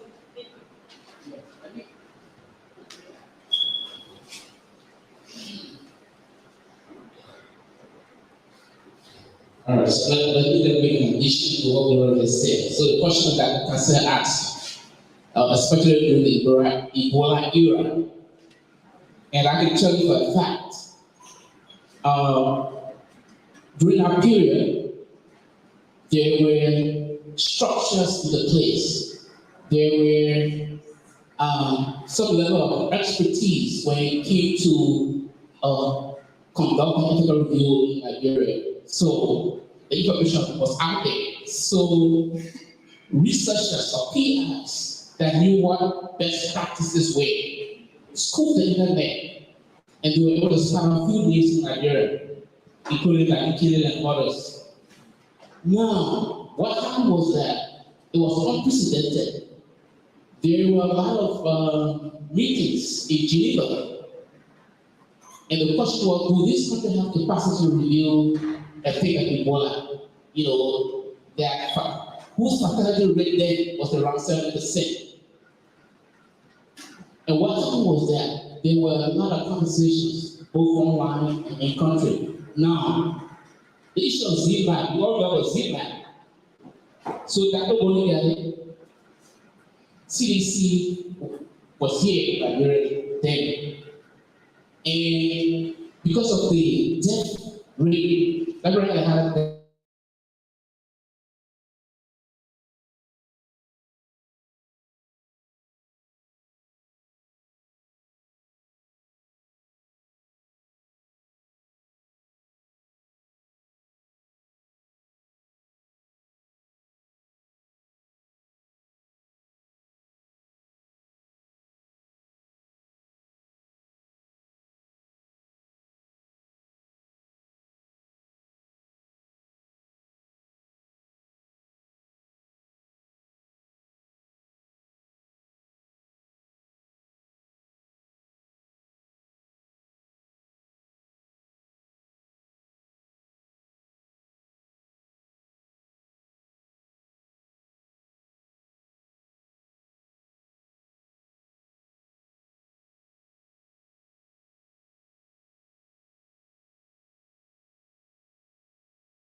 NREB was formed, researchers came out to do proper analysis of ZMAP and subjects were enrolled. There were other research that came from, from Oxford, Dr. Hawley. You've read about him in your literature. One of the best clinical researchers in the world. He came here. He had an RMS then. The good thing about it is that the RMS were able to direct people. All right, so hey, we do have an IRB, go to the ULB campus, ask for the ULB IRB. Dr. Howard himself came to the IRB to ask questions. Even though what he did the test here was condemned for the delegation. But because of the fragility of the system then, and the low level capacity of the IRB, so the things that happen that the IRB didn't know because we didn't have a biologist here, for example. Like we didn't have a biologist. We didn't have zoonotics, people that study zoonotic diseases. We had none. And so the IRB depended on what we call expert opinion for other IRBs across the world through emails and through online meetings. So we always talk about what happened during COVID, good example, Madagascar, her. Now that capacity was building for 6-7 years. And I think where we sit today, if there's any outbreak, we do have the expertise here ethically and soundly to deal with all of the civil and relevant players, including the political players. Thank you. Just a quick one. We have to be clear that you cannot always be leading it or harm. And some studies will obviously have that the measure of the PI will be to reduce it to the greatest extent possible. Because sometimes the fact of the matter is that the knowledge from our study is just significant. So the IRB will be able to look at that and make sure that there are proper measures that significantly reduce harm to the extent possible. And in that situation, I would like to say that one, the ministry was very proactive. They quickly convened a team of experts along with the WHO, brought everybody together to look at it. Trainings, quick, just to bring people up to speed in the context as things were moving fast. And we know fundamentally they have to make a decision to save life. That's an important decision. So they were first with that fact.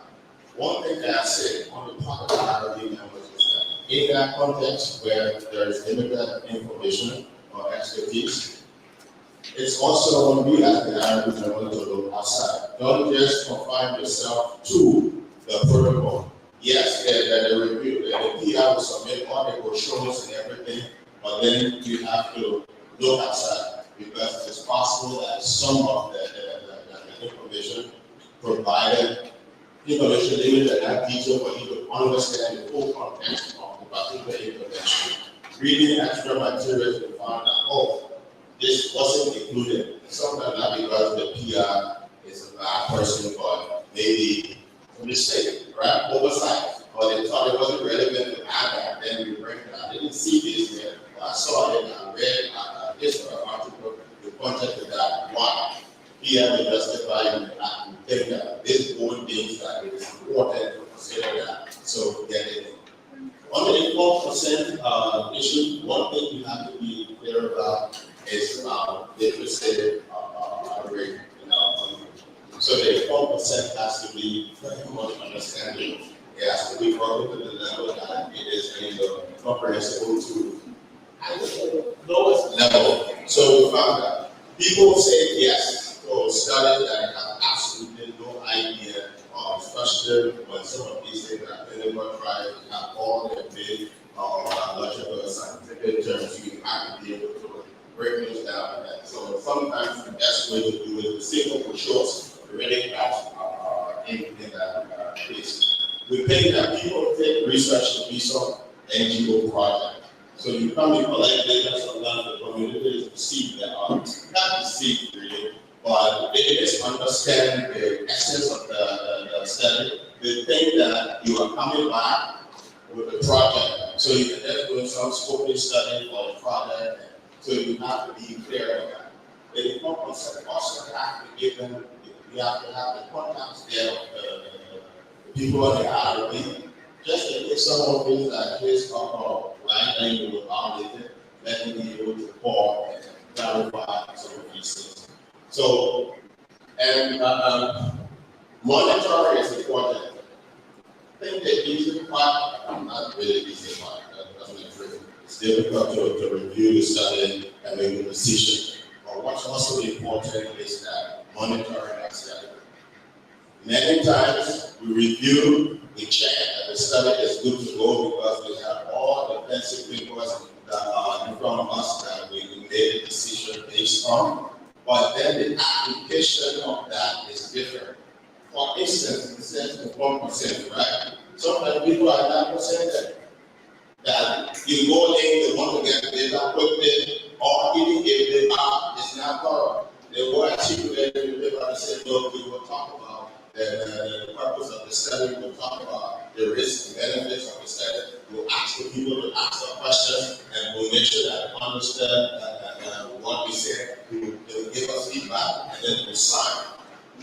So that doesn't happen, and this paper, we're doing this study, we want to do this quick thing, so right here.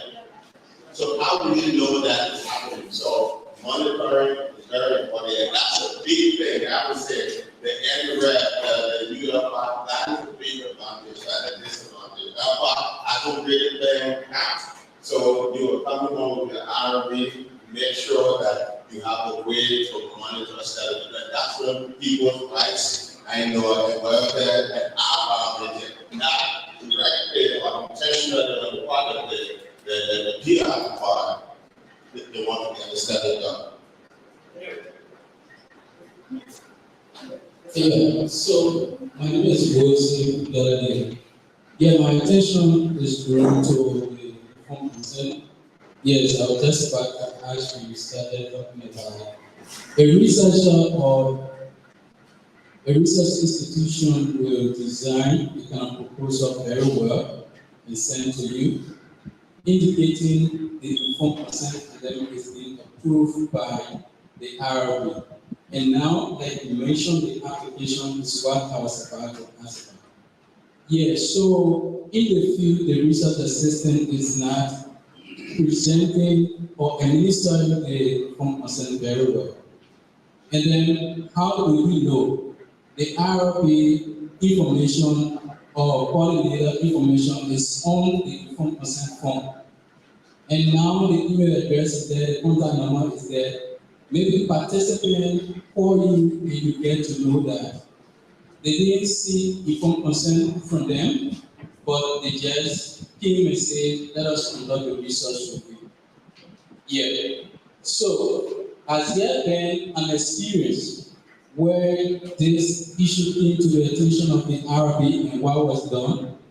If this question is to the RB, now my question to the consultant would be that, has there any provision been made that if the RB get to know about this, or the researcher will be called to book and then they will be investigated and may be punished, or any other thing that they have to do in regards to that? That's a good question. I would say yes. So, in the informed consent template we have, there are two areas we have contacts. The first area is about the research itself. If someone realizes that they need further information on the research, they can still contact the PI and tell me more about this study. Or I didn't understand that part, and no, I agree or talk with them about this. And when are you coming back to provide feedback to the community? So that's fine, right? So the PI's contact has to be there. Then the contact of the RRB. So then people call. So in the case you just stated, someone contact, something didn't go well, and they called the RRB and made a case like, well, I wasn't presented properly, and so I have this. Now, first thing is not to assume that the researcher is a bad person, that they made this invention. I made a mistake, and it is a big study. You don't have the PR at all the centers, right? You have research assistants who are there, and sometimes the people who are collecting the data, sometimes they are health workers, right? They are nurses and other workers who have a lot of things to do as well. So they have their work responsibilities and the so they skip that. So it depends on the magnitude of that issue. That if one person called, yes, the RRB or chair also can contact the PI and ask for the PI is aware of this, and in that case, they ask the PI to do it right. So they may ask that person is re-consented, right? Go back to that person and if the person called, the person will go back and say, do this process over. The PI can be able to rectify that. If it is something that a lot has happened, someone noticed as systematic, yeah, the PI can still be asked them to rectify. But if it is really very big, then the board can make the decision to stop the study by this, and by even saying that all this amount of data you collected cannot be used, you have to start over and do it right. So all of these things can be done. But I just don't want you to see, let's not think about researchers as people who have a bad motive, like they do these things intentionally. So no, it's not a good way to see it, because there has to be a good relationship between the RRB and the researcher. There has to be that relationship. Yes, sir. Thank you. The question that I thought asked, how do you manage the research with emergency? The answers people gave were the CMAP in the vaccine trial. But those two were actually requests from the government before they were even introduced. And that is because the government put a small team together to look at the stage at which the vaccine trial was and where CMAP was, and some prospects before they even requested. They started putting systems in place. But in the end, talking about, and I'm going to hear how to manage other things like we know during Ebola outbreak, every physician will try what they can try in this country. We also saw it globally with COVID. There were doctors on air promoting different things. How do we manage that?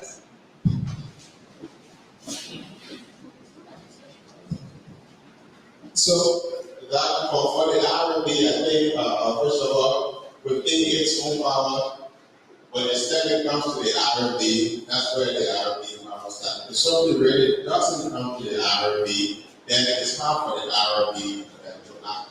And some of these things are interventions that are performed by doctors or other health practitioners that were not done in the context of research. Some were done in the context of treatment. And so we have issues like some people show that whatever intervention they were providing worked better than other things, but there wasn't any systematic process in place of collecting the data to be able to understand that. So it was hard for the RRB. So like Jimmy said, I think maybe once or twice what we did when we noticed that some of these things are happening was right to the minister and advise the minister that, oh minister, these are XYZ issues and you just to be on their life and suggest possible ways to address them. But it's hard if it is not the research that comes forward. There are other regulations and authorities like the Ministry of Health has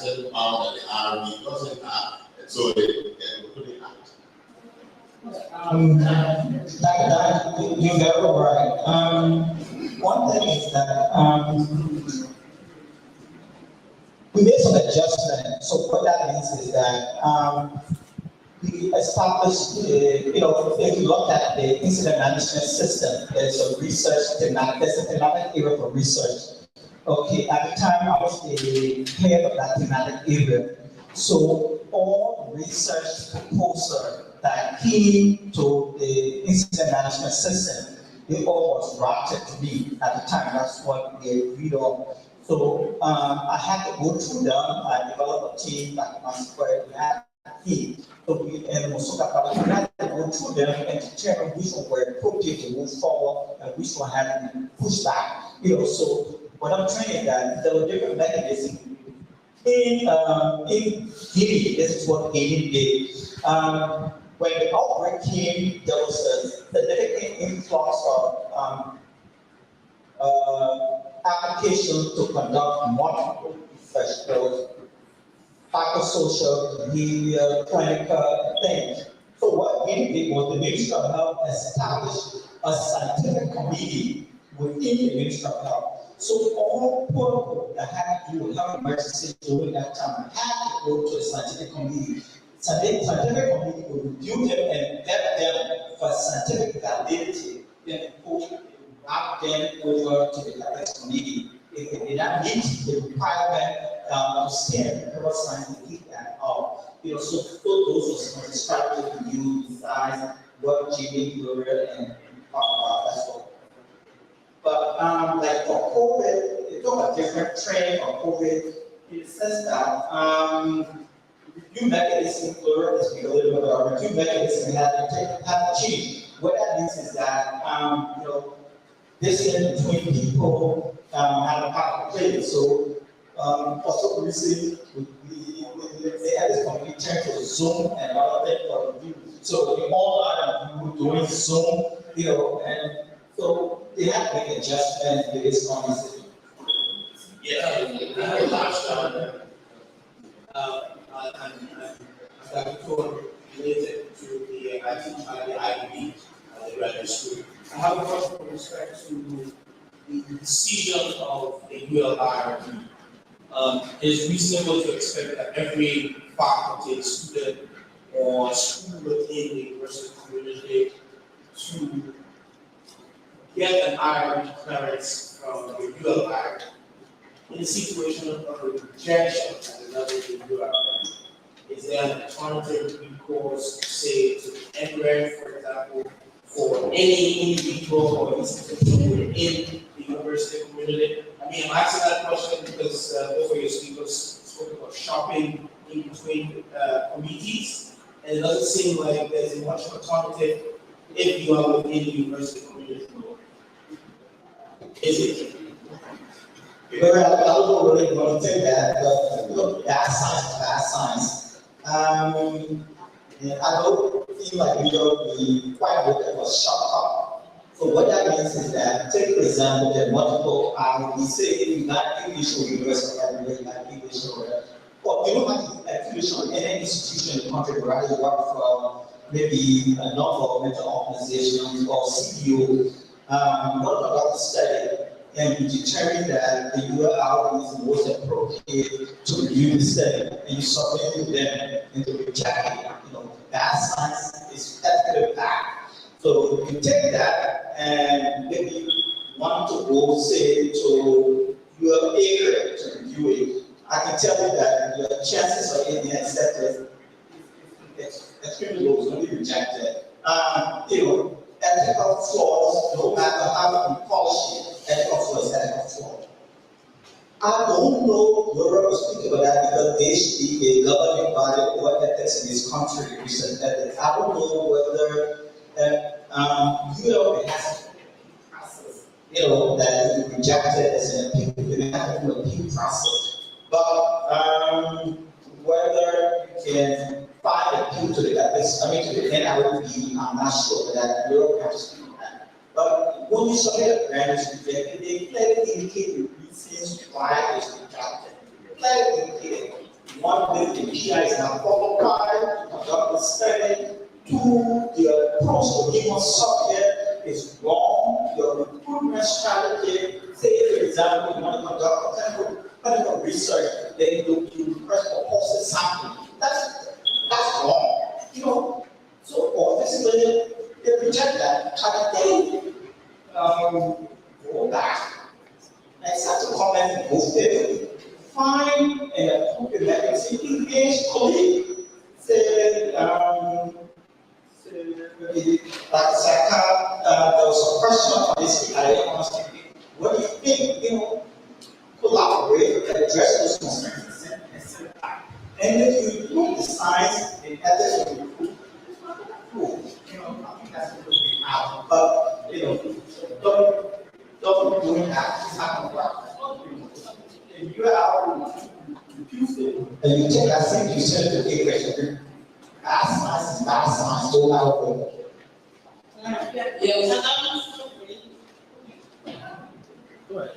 Yes, so I'm concerned with remunerations when it comes to states. So is there any guidelines from IRB when it comes to improving remunerations for different states? What if you can use that word, like, well, that's one of the tricky areas, right? Because you want to right against inducement, right? So you don't want people to participate in the study because they are getting money from the study. So it has been very minimum, and look at it in the context of, say, appreciation for transportation, like so, because sometimes you ask them to come to the site. We have not seen any study, but anywhere or ULIRB where the fee was over $20. So it's always, and for you to have $20, it really has to be that this person might have incurred some serious transportation costs to get to the study, and there are a lot of challenges they have to go through. So you're trying to appreciate them for that. Because sometimes it's $10. Some people even give items. They do a little part. Maybe there's scratch cards, all of these things. That's what we see normally. $5 scratch card, $10 scratch card, and then we have $5 US. So that's about. We really try to keep it on you can't say, okay, we'll give you 500 for you to go up today. You know there will be a long line of people say, yeah, take my blood, take more. If you can take more, you give me 1,000 is okay. So we work against that. Now that you say that, another thing that's important that we have to be we look at is the property right and material transfer. So that is something that even the big boards are still looking in. So when you get samples from here or you get data from here, transfer them to another site, what are the regulations around that? We know that there is an H4 material transfer agreement here under which our samples are being transferred. Every time people refer to that ancient model, there is one that existed at that time. So that's an issue too, that you want to collaborate. That's something to put on the table to know that it needs our better understanding and strategy. So sciences, you can propose certain, have a tangible justification by proposing. I remember when we first conducted a very large behavior study when we tried Liberia, it was quite difficult to determine what would be the incentive for people. Calculating, you have calculating, you have to justify to the ROE. So, say for example, you calculate the number of hours the person required to invest into the study. Then you look at what would be the minimum wage in that country per hour. So the person is investing 3 hours, so they have to leave from the house to come. 1 hour to administer information section, another 1 hour for consent, another 1 hour to go through the intervention, a 4 hour, then another 1 hour to like 5 hours. What is the minimum wage? How they apply for that basic? Science is justification. That's what science is. And if you put that to anybody, whether the person is in Germany, whether it's in Russia, it will take a long day. But you just come up and provide, say, $50, no justification, they're going to reject it. People want to question that. That's what I'm trying to say. And at the time for us, there were no minimum wage in Liberia. Good news is that there's a minimum wage now. So have something, a benchmark to follow it. Provide justification. applied education, scientific problem, the chair that I would give, if you look at it, it makes sense. Can we move on after the last presentation? Yeah, then we have a conversation. After this, please. If you have more questions, then we have the last presentation, please.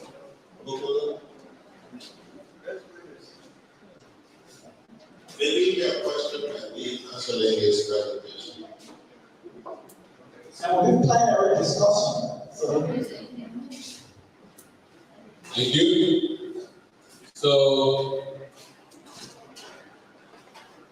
ethicists, usually when you get in this sort of mood, they just enjoy the questions coming at them, and the conversations will continue on and on and on and on. But what I want to do is to draw us back to why we are here.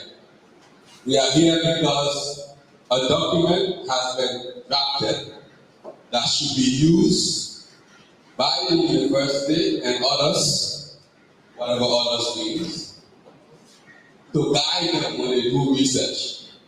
So discussions around topical issues in research ethics, those will be a feature of trainings to come. And maybe later we'll meet in these groups and we'll have discussions. When we come back, we can have more deliberations. So taking you back to the document also deals with categories of research.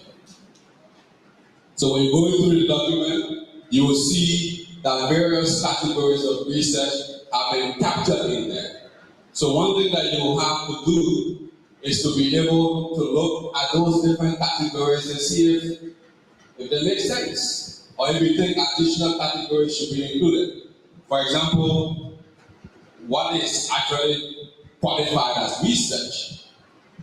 Is any activity involving the collection of data, would that necessarily mean that that is research and therefore needs to be reviewed? So the document is going to lay all of that out. If it's a classroom project, if it's just a workshop, what expectations will there be from the IRB? So you go through there and you look at those examples.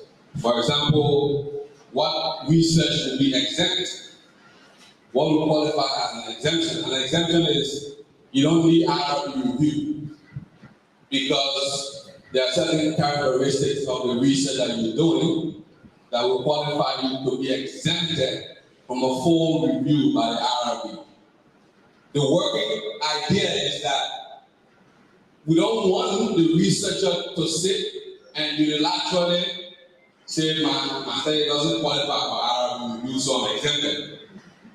Otherwise, then the oversight from the IRB is compromised because if I want to go through with my project quickly, I'll just look at it and say, well, this doesn't qualify for IRB review. And so I go around to the university IRB and do my work. So the categories are laid out there, and what exemption would be in the eyes of the document are also laid out there. We're expected to go through, we'll go into the section to look in there and see if it's okay by you, or if you think there needs to be some revision. What qualifies for an expedited review?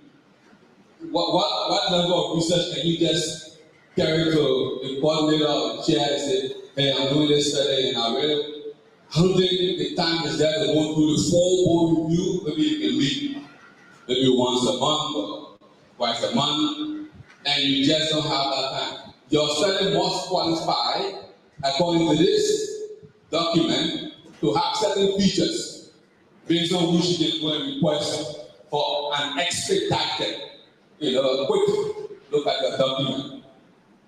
Or which one qualifies for full board review, meaning that document will be considered by a board meeting that has quorum. You can't go too fast, you can't do extension, you can't say that soon. No. So those categories are laid out that we expect you to be able to look through and see if they're good. You also have, if the research involves existing data, the data is already somewhere, it's captured somewhere. database hosted by some kind of institution, and you just want to go and play with those data and do some analysis. What would be the expectation of the IRB? As a researcher, what would you need to know going into that? What are your research involves non-invasive procedures? You're not going to do maybe some you're not applying anesthesia, you're not doing DNA, it doesn't involve surgery, just, maybe just a finger prick or whatever, just interview, surveys, those things are also there. If they involve non-invasive procedures, the IRB might give it a certain consideration. If it is invasive, then you have the 4 eyes of the 4 bowl on that document, and it will give it a scrutiny that it definitely needs. If it involves biological specimen, only biological specimen, let's say NQ has already collected some blood samples or sputum or semen, and they have it stored at some kind of lab, and you just want to go and use it. What would be the IRB's expectation of your research? You need to have those samples anonymized, or will you still be able to link them to the persons from whom they came? And what the IRB will be looking for in that sort of research. It also has a section that deals with training for IRB members, and that is very crucial. If you're going to have this very cardinal role of deciding whether a research can go ahead or not, i.e. giving the right of researchers to explore the bodily integrity of research participants, you must have requisite training, scientific and otherwise. Otherwise, you're not going to sit down there when they come, maybe they create a board review fee, say, I want that to review it, and they give it a full review, and they approve it. If you really know why you're supposed to be there, we should be informed by your qualification and the level of ethics training that you have gathered, then you take that more seriously. When it comes to you, you're looking through, oh, they have children there. Oh, they have an assent. But we dealing with you, well, the parents have to consent. Who's the LRA or the LARSI? Who's the legally authorized representative? What kind of owners is that one in charge? They're going to be the charge or the company. So you start giving it because you had that level of ethical exposure, and so you know what to look for. So the document also deals with training requirements for IRB members on a periodic basis. And it also has additional training resources, different links that you can go to, different platforms that you can go to access different levels of ethical training that will empower you to do what the IRB is there for, to ensure the rights and safety and welfare of research participants are guaranteed. Thank you very much. Thank you. So, questions, comments, feedback? While people are trying to ask questions, let me just think of a question. Let me just say one thing. The composition of your IRB quite excellent. All accomplished researchers, specialists in their own area. Does that make you a competent IRB member? The answer is no. We'll talk about that later during the training. The IRB secretary must maintain the file of all IRB members. In that file, there has to be a checklist. Your CV has to be there. You must complete an ethics course. It must be there. GCP must be completed. It must be in there. Okay? And these things, every ethics course complete, it has to be in that file. Whenever the ethics committee is audited, like I said, anything done, factually is not done. So if you accept it, if you review and accept the 10 protocol, and you come and audit the ethics committee and find the ethics committee unfit doesn't mean the expertise, but in the process it was fit, all those applications be wrong. So I just want to be honest this thing. Secretary of the ethics committee put emphasis on that. Emphasis. That's the reason why we have non-scientific members. The non-scientific member bring the street experience. Say you have home principal, so on, ex-home. I think for anyone who wants to conduct a study in the prison system, that person provide expertise. Say, for example, you have community leaders, people who want to conduct study within the community, bring that street expertise, that non-scientific expertise. That's what you have them. But the scientific members do not need those benchmarks. So I just want to put that forward. And the training has to be regular. So another thing, another thing is conflict of interest. Feel like we're trying to step on a lot of ethics. I almost report the researchers in the country. I almost have worked to some extent. Most of the people that I conduct unbiased review. And their application for Professor Taylor. In the people science group ethics, but we human beings, it starts saying that it's been fast, not because it's good science or it's good ethics, but because there's a mission of work together. So typically, the secretary of the ethics committee, for every review, like in a sense, what to do is that when they get the grant application, they count the name of all the key personnel and send that to all the ethics committee members. You know this person, have to work with them, then take that back. Okay? Then before they assign the primary, secondary, and tertiary people, then when you come to the review, if it is full review, when you come to the review, you have to fill out also conflict of interest. To be sure that you'll be biased, So I just want to take note of that. We know each other here, we work together. So in the ULIRB, one unbiased review of application.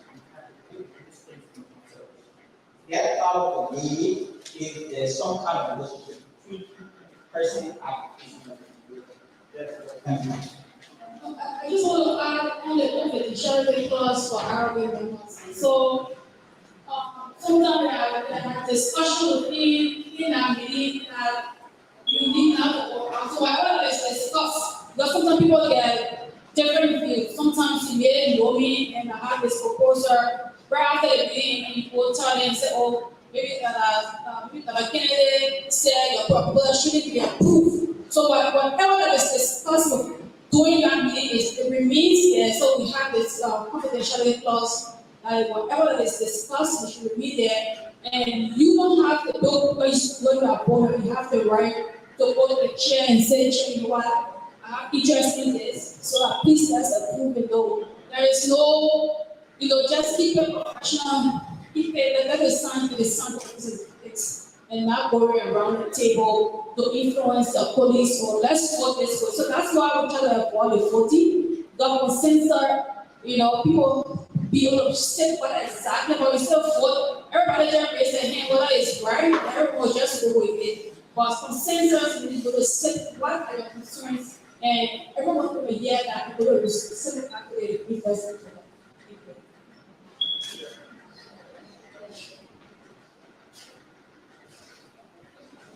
Well, mine is very short, presentation, also a question. I want to believe that members of the RRB, people who will be trained to know so many aspects of research.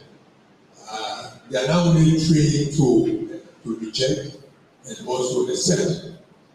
And in my mind, I think as people who are also involved in all aspects of the research, in terms of supervision of research, in terms of maybe defending, before them, they may have some reason to make some corrections. Like if you are looking just at your way of thinking, you see terrorism, you see this not only ethical innovation. Is it possible to also assist the investigator, to start on the right route, or you just see it once it is not in the right direction, you reject it or you accept it? That's the question I wanted to find. Thank you. That's a good question. So the committee can approve, reject, ask the PR to modify. So just that also goes to this question, because the idea that the RMB should really document everything. So every issue you have with research, you should state it. That would be clear. And then based on that, the PR can have an opportunity to take it back, address those comments, and resubmit and come back to you and say, yeah, this is it. So then the committee will then, the coordinator will send that document around. So these are the things maybe the 1% and 1 wasn't correct. The brochure, the investigation brochure wasn't clear, or maybe the amount of lot that they said they were going to collect was more than standard practice in clinical care. So all of these things. So then the IRB said, no, this needs to be addressed, and everybody will act on it. But everyone in IRB is very clear why that is an issue and articulate that. Then the PR can go to address. Then the coordinator will send it back to all the members will can check and read and go consolidate and then all of the points. Then the one get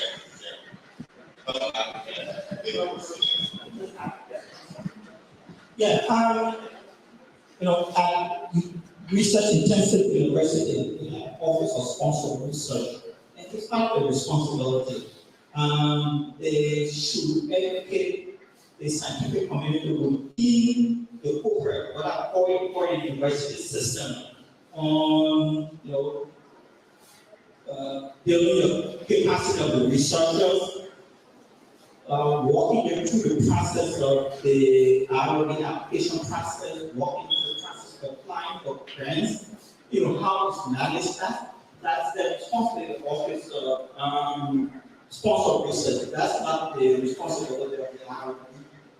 To be preparing outside, it comes to the that's the office of sponsor research. The NRP too, which is the big brother, big sister, also what they do is that to conduct training, annual training for researchers within the country ethics, members within the country to make sure that everybody is on part on the processes involving good science, good clinical practice, and also good research. So, it's exactly. That's Yeah, okay. Thank you. I'm just concerned about. So, I get what like I said, but it's also important to look that the RRB is more than just, a robot, like some kind of robotic entity that just accept rejection. You are also to be a resource entity. That does not mean that you go and start writing protocols for people, but be ready to provide educated, informed perspectives to researchers who might not just have. So they will write you and say, oh, we want to enroll somebody who is 15, but the person got a child already, but is that person a minor or do we need a consent? So they might not have the legal and other perspectives that you would have on that subject. So you are also permitted to provide. So I just want to add that in there that you are a resource entity. So it's not just, oh no, you tell them to provide it. They will give you the stipulations, but sometimes we will write the RRB just to get clarity on a particular situation. We are thinking about doing this, but we're not really sure where the lines are drawn. Can you please advise us? You should be ready to do that. Thank you. Yes, I'm just concerned about the approval processes at different levels, at the national review board and then at the level of the ULIRB review board. What besides that, the process of of the application process, for example, what do you do? Do you collect the research document, for example, and say, okay, this is your document, it doesn't have XYZ, or do you provide that kind of education for the principal investigator? To say, for example, you want to apply for this ethical approval, but these are the steps that should be taken before you arrive at this point. My conversation and my contribution is such that before an ethical approval is done, whether it's a student or research, the person has to go through a kind of training in ethics, research ethics, and that person is given a certificate before applying to the board, whether it is a university board or it is a kind of organized research board.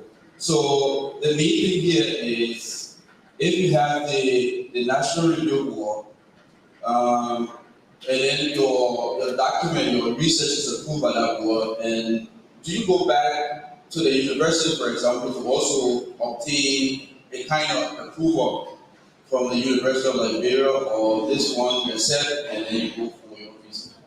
But the key contribution is to talk about the training process is very important, that before you go for ethical application process, you have to really get a training and a certificate. Since the question is in two parts, I will take the first one, then the other one. So think about the typical process, right? So the first part is that the IRB coordinator has to review the documentation, right? And what the coordinator is looking for is completeness of the package first. So there are things you're supposed to submit. One would be your application. Another would be the template, which is just a summary of the protocol in a particular customized form made by the university. And the other is the protocol, right? Then you have the CV of the PIs and the other evidence that they take. Then you also must have the ethics training certificate, because these people are going to interact with human subjects. You also have to make sure you have the informational brochure, right, which kind of explains the informed consent form further, right?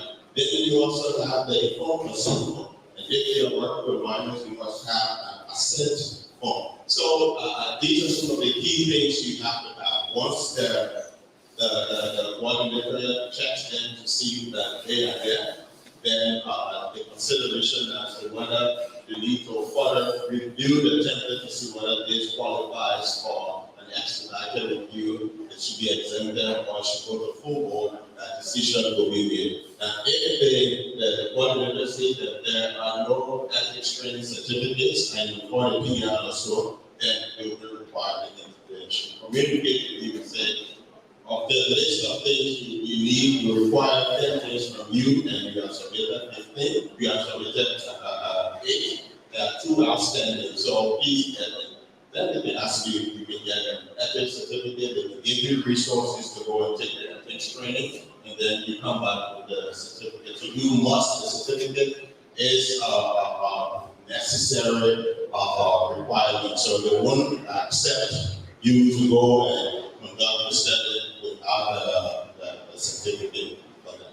So, and as for the IRB members, you are required to have that certificate every year. So every year you have to take the ethics test and get a new certificate every year. The researcher, you just have to have a valid certificate for the period. Usually there's a duration for the certificate, maybe 6 months to 12 months. And once you submit that certificate, so what I'm saying is that you won't be asked to submit a new certificate for every study. As long as the period of the certificate you have is still valid, that is good for you to conduct the study. and they ask you for additional documents other than what that is. They feel that there are still things that are outstanding. So the second question I think we talked a lot about is response. You're not recognizing doing hands in this role. Last week, we just celebrated the National Women's Day. That means quite often, and the men are the only one we recognize. Just say, What's your question? thank you. Anyway, I'm just thinking because for us in the NGO work, we've been through multiple conversations with a lot of our donors around that intersection of development programs and gender and sexuality differences. So I'm just wondering, as we progress as a country, bringing in global ideas, what the role of I know there's a role, but I think the question is around what is the board doing as it relates to, those surveys are so binary, male, female, we have key populations across the LGBT communities. I know this is contextually a controversial topic, but for us who work in that sector and have to respect the rights and dignities of everyone, and we do have research, like Rachel was talking about research that they've done, and we do have research projects coming up, just to be sure that we are incorporating those other key populations as we go through, in case we want to work with people.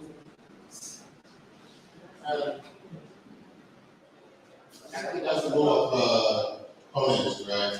Well, it's a question comment. So the comment is just to bring light to what we are faced with in our sector, and then we get a response on what are you doing with investigators that are coming in with binary questions.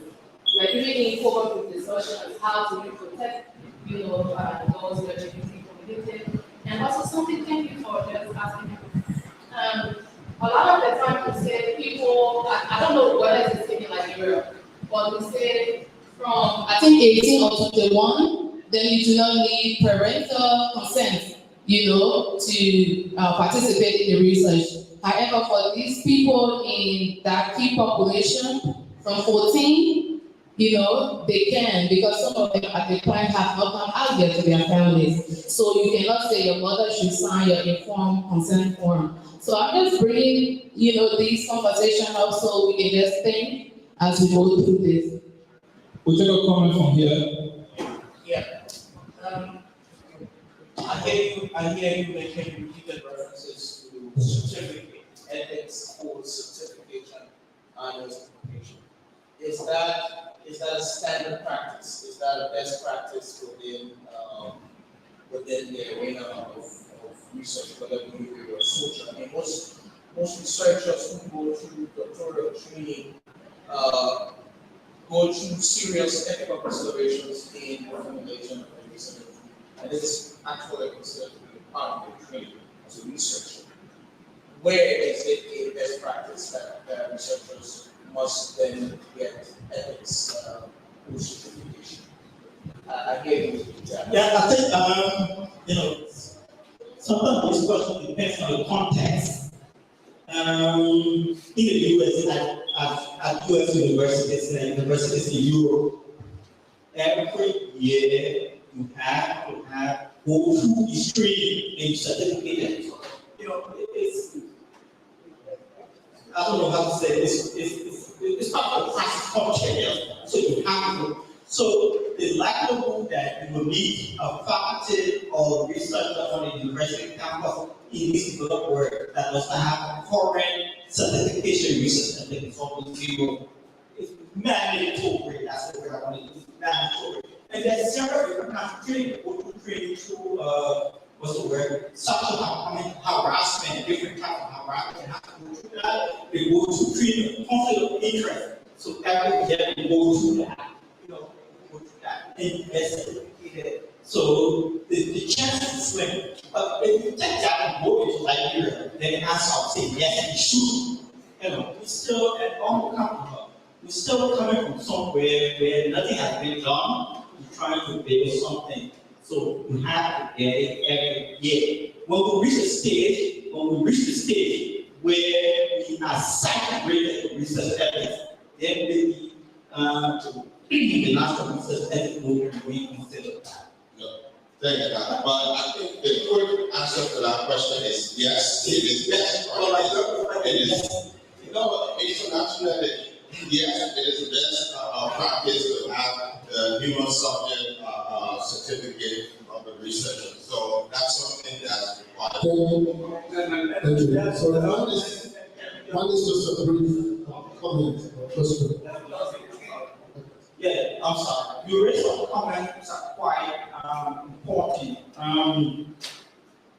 We're trying to build an enabling environment in Liberia for research.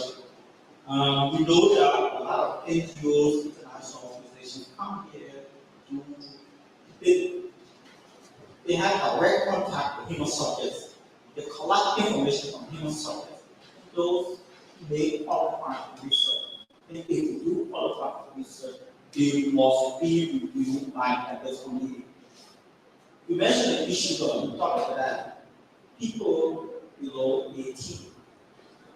If the Liberian is in its role, if the law in Liberia says 18, below 18 is a minor, then besides the consent, informed consent from parent will be consent. But I will hold on there because you mentioned, I think you mentioned issue regarding sexual violence for people less than 18, or issue regarding taking somebody less than 18, a student went to an STD clinic and has STD. So you have to understand the law and the restructure education way. Restructure where the laws apply, because those things have to be taken into consideration. That's one. Two, there's something about some minors, I call them like emancipated minors. So we need that almost like often, something like that, not often, but no minor are going away time. Okay? So those emancipated minors, you cannot get a parental and assent from them. So when you get from them, that's it, it suffices. You understand? So these things are complexity involved. But a lot of people are coming, we talk about coming from overseas conducting research for your entity. They should go through, if it meets the criteria for research, they should apply for ethics and performing ethics. In absence of that, is ethically inappropriate. But like I say, these things, we build a system gradually. 2010, it started to have to be started 2017, and so we built a system. Yes, thank you. I just wanted to report. Somebody talked about biasness. I was asking, how do you remove biasness from the way you judge the proposals and so on and so forth? I have a suggestion. I think the best way is, after looking through everything, before the committee starts working, it's best to look at points that you're looking for in every proposal and probably assign scores to them, so that anybody who mark or anybody who remark, and then through that you remove all forms of biasness. Thank you. So I just there really is a lot of proposals from projects. Yes, so I just want to go back to the loose one. So it is important to note that here we're talking about ethics, right? But a key component in that is the context. So I'll always tell you, the reason why they want local review is because they want local context. Buried in that local context is the law of the land. Because laws are different. There are different jurisdictions in which research is conducted. So when they say you should have the ethics right and also take into consideration the context, it also includes the legal context. So for instance, age, those things are determined by law. So for example, I think in Cameroon, an adult is 21 years and above. So if you're going to do research there, you can say, oh, but like 18 years, I'm not place no. You have to take it close. So if you're going to do research somewhere, where, for example, homosexuals are, homosexuality is banned, you got your international bearings, oh, it's supposed to be like this, it's supposed to be like that, but locally, it is illegal to do this. You must always take into consideration what the law says. So when you say, for example, it's good for you to have a legal person on the ethics committee, that is the point from whence they come. So all of those things, so for example, we're not saying you can't do it, but if you must do it because it is illegal, there must be extra steps taken to protect. And you must reveal it to the ethics committee and they will look at it because you must also reveal the consent. For example, in Liberia, this is illegal. Other people have a right to look through your documents, the Ministry of Health. If they look at all that and they say, nah, I won't be in your study, they can opt out. But you must disclose all of those things, having taken into consideration all of the legal, cultural aspects of your study also. Thank you. Okay, I know there's so many questions. Yeah, I think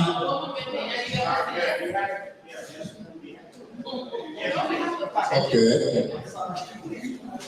My name is Professor Dubai. My comments are twofold. One is a commendation, the other is a question. The commendation that I think I thank Dr. Kennedy and his team for putting this handbook together, and to congratulate the administration of the University of Liberia to have thought on having this IRB. Now my question, I think Dr. Kennedy will be better in position to answer. When ULIRB was formed, it went along with an IRB. I was a member of that. Now, is this now a dissolution of that IRB, a modification of it, or is it incorporated? So I just want to.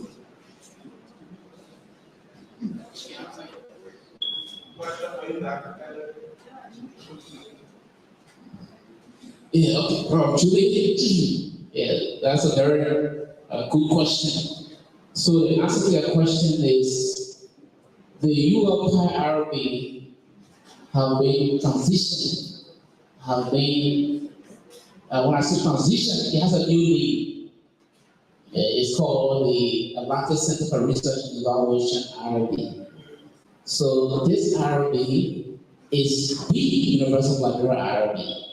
So they're distinct, but we will collaborate long into the future in terms of sharing capacity and capability, ensuring that we have a solid research ethics platform in this country. Thank you. Good. I just wanted to piggyback on the lady who was talking from the LPTQ. You rightly said, your cultural competency is something that we really need to pay attention to. A lot of times when NGO come in the country, they bring in topics, that internationally goes well, but not in Africa. So LGBTQ and Q2 will not be subject at Liberia, especially as he said, the law prohibits homosexuality. So to even begin to discuss or to talk to those individuals that we need to govern for safe homes, exposing them to this kind of research is something that I think we Liberians who will be on those kind of entities need to pay attention to, or else we get swapped into something that will not be culturally competent for our society. Yes, I think the conversation seems to be getting really interesting, and everybody wants to put their points and ideas out there. But now we have to eat. So lunch is ready. Please don't eat so much, because we'll have to come back here and continue with the deliberations. So please, the lunch is ready at the entrance. You can grab lunch, and let's all enjoy our meal.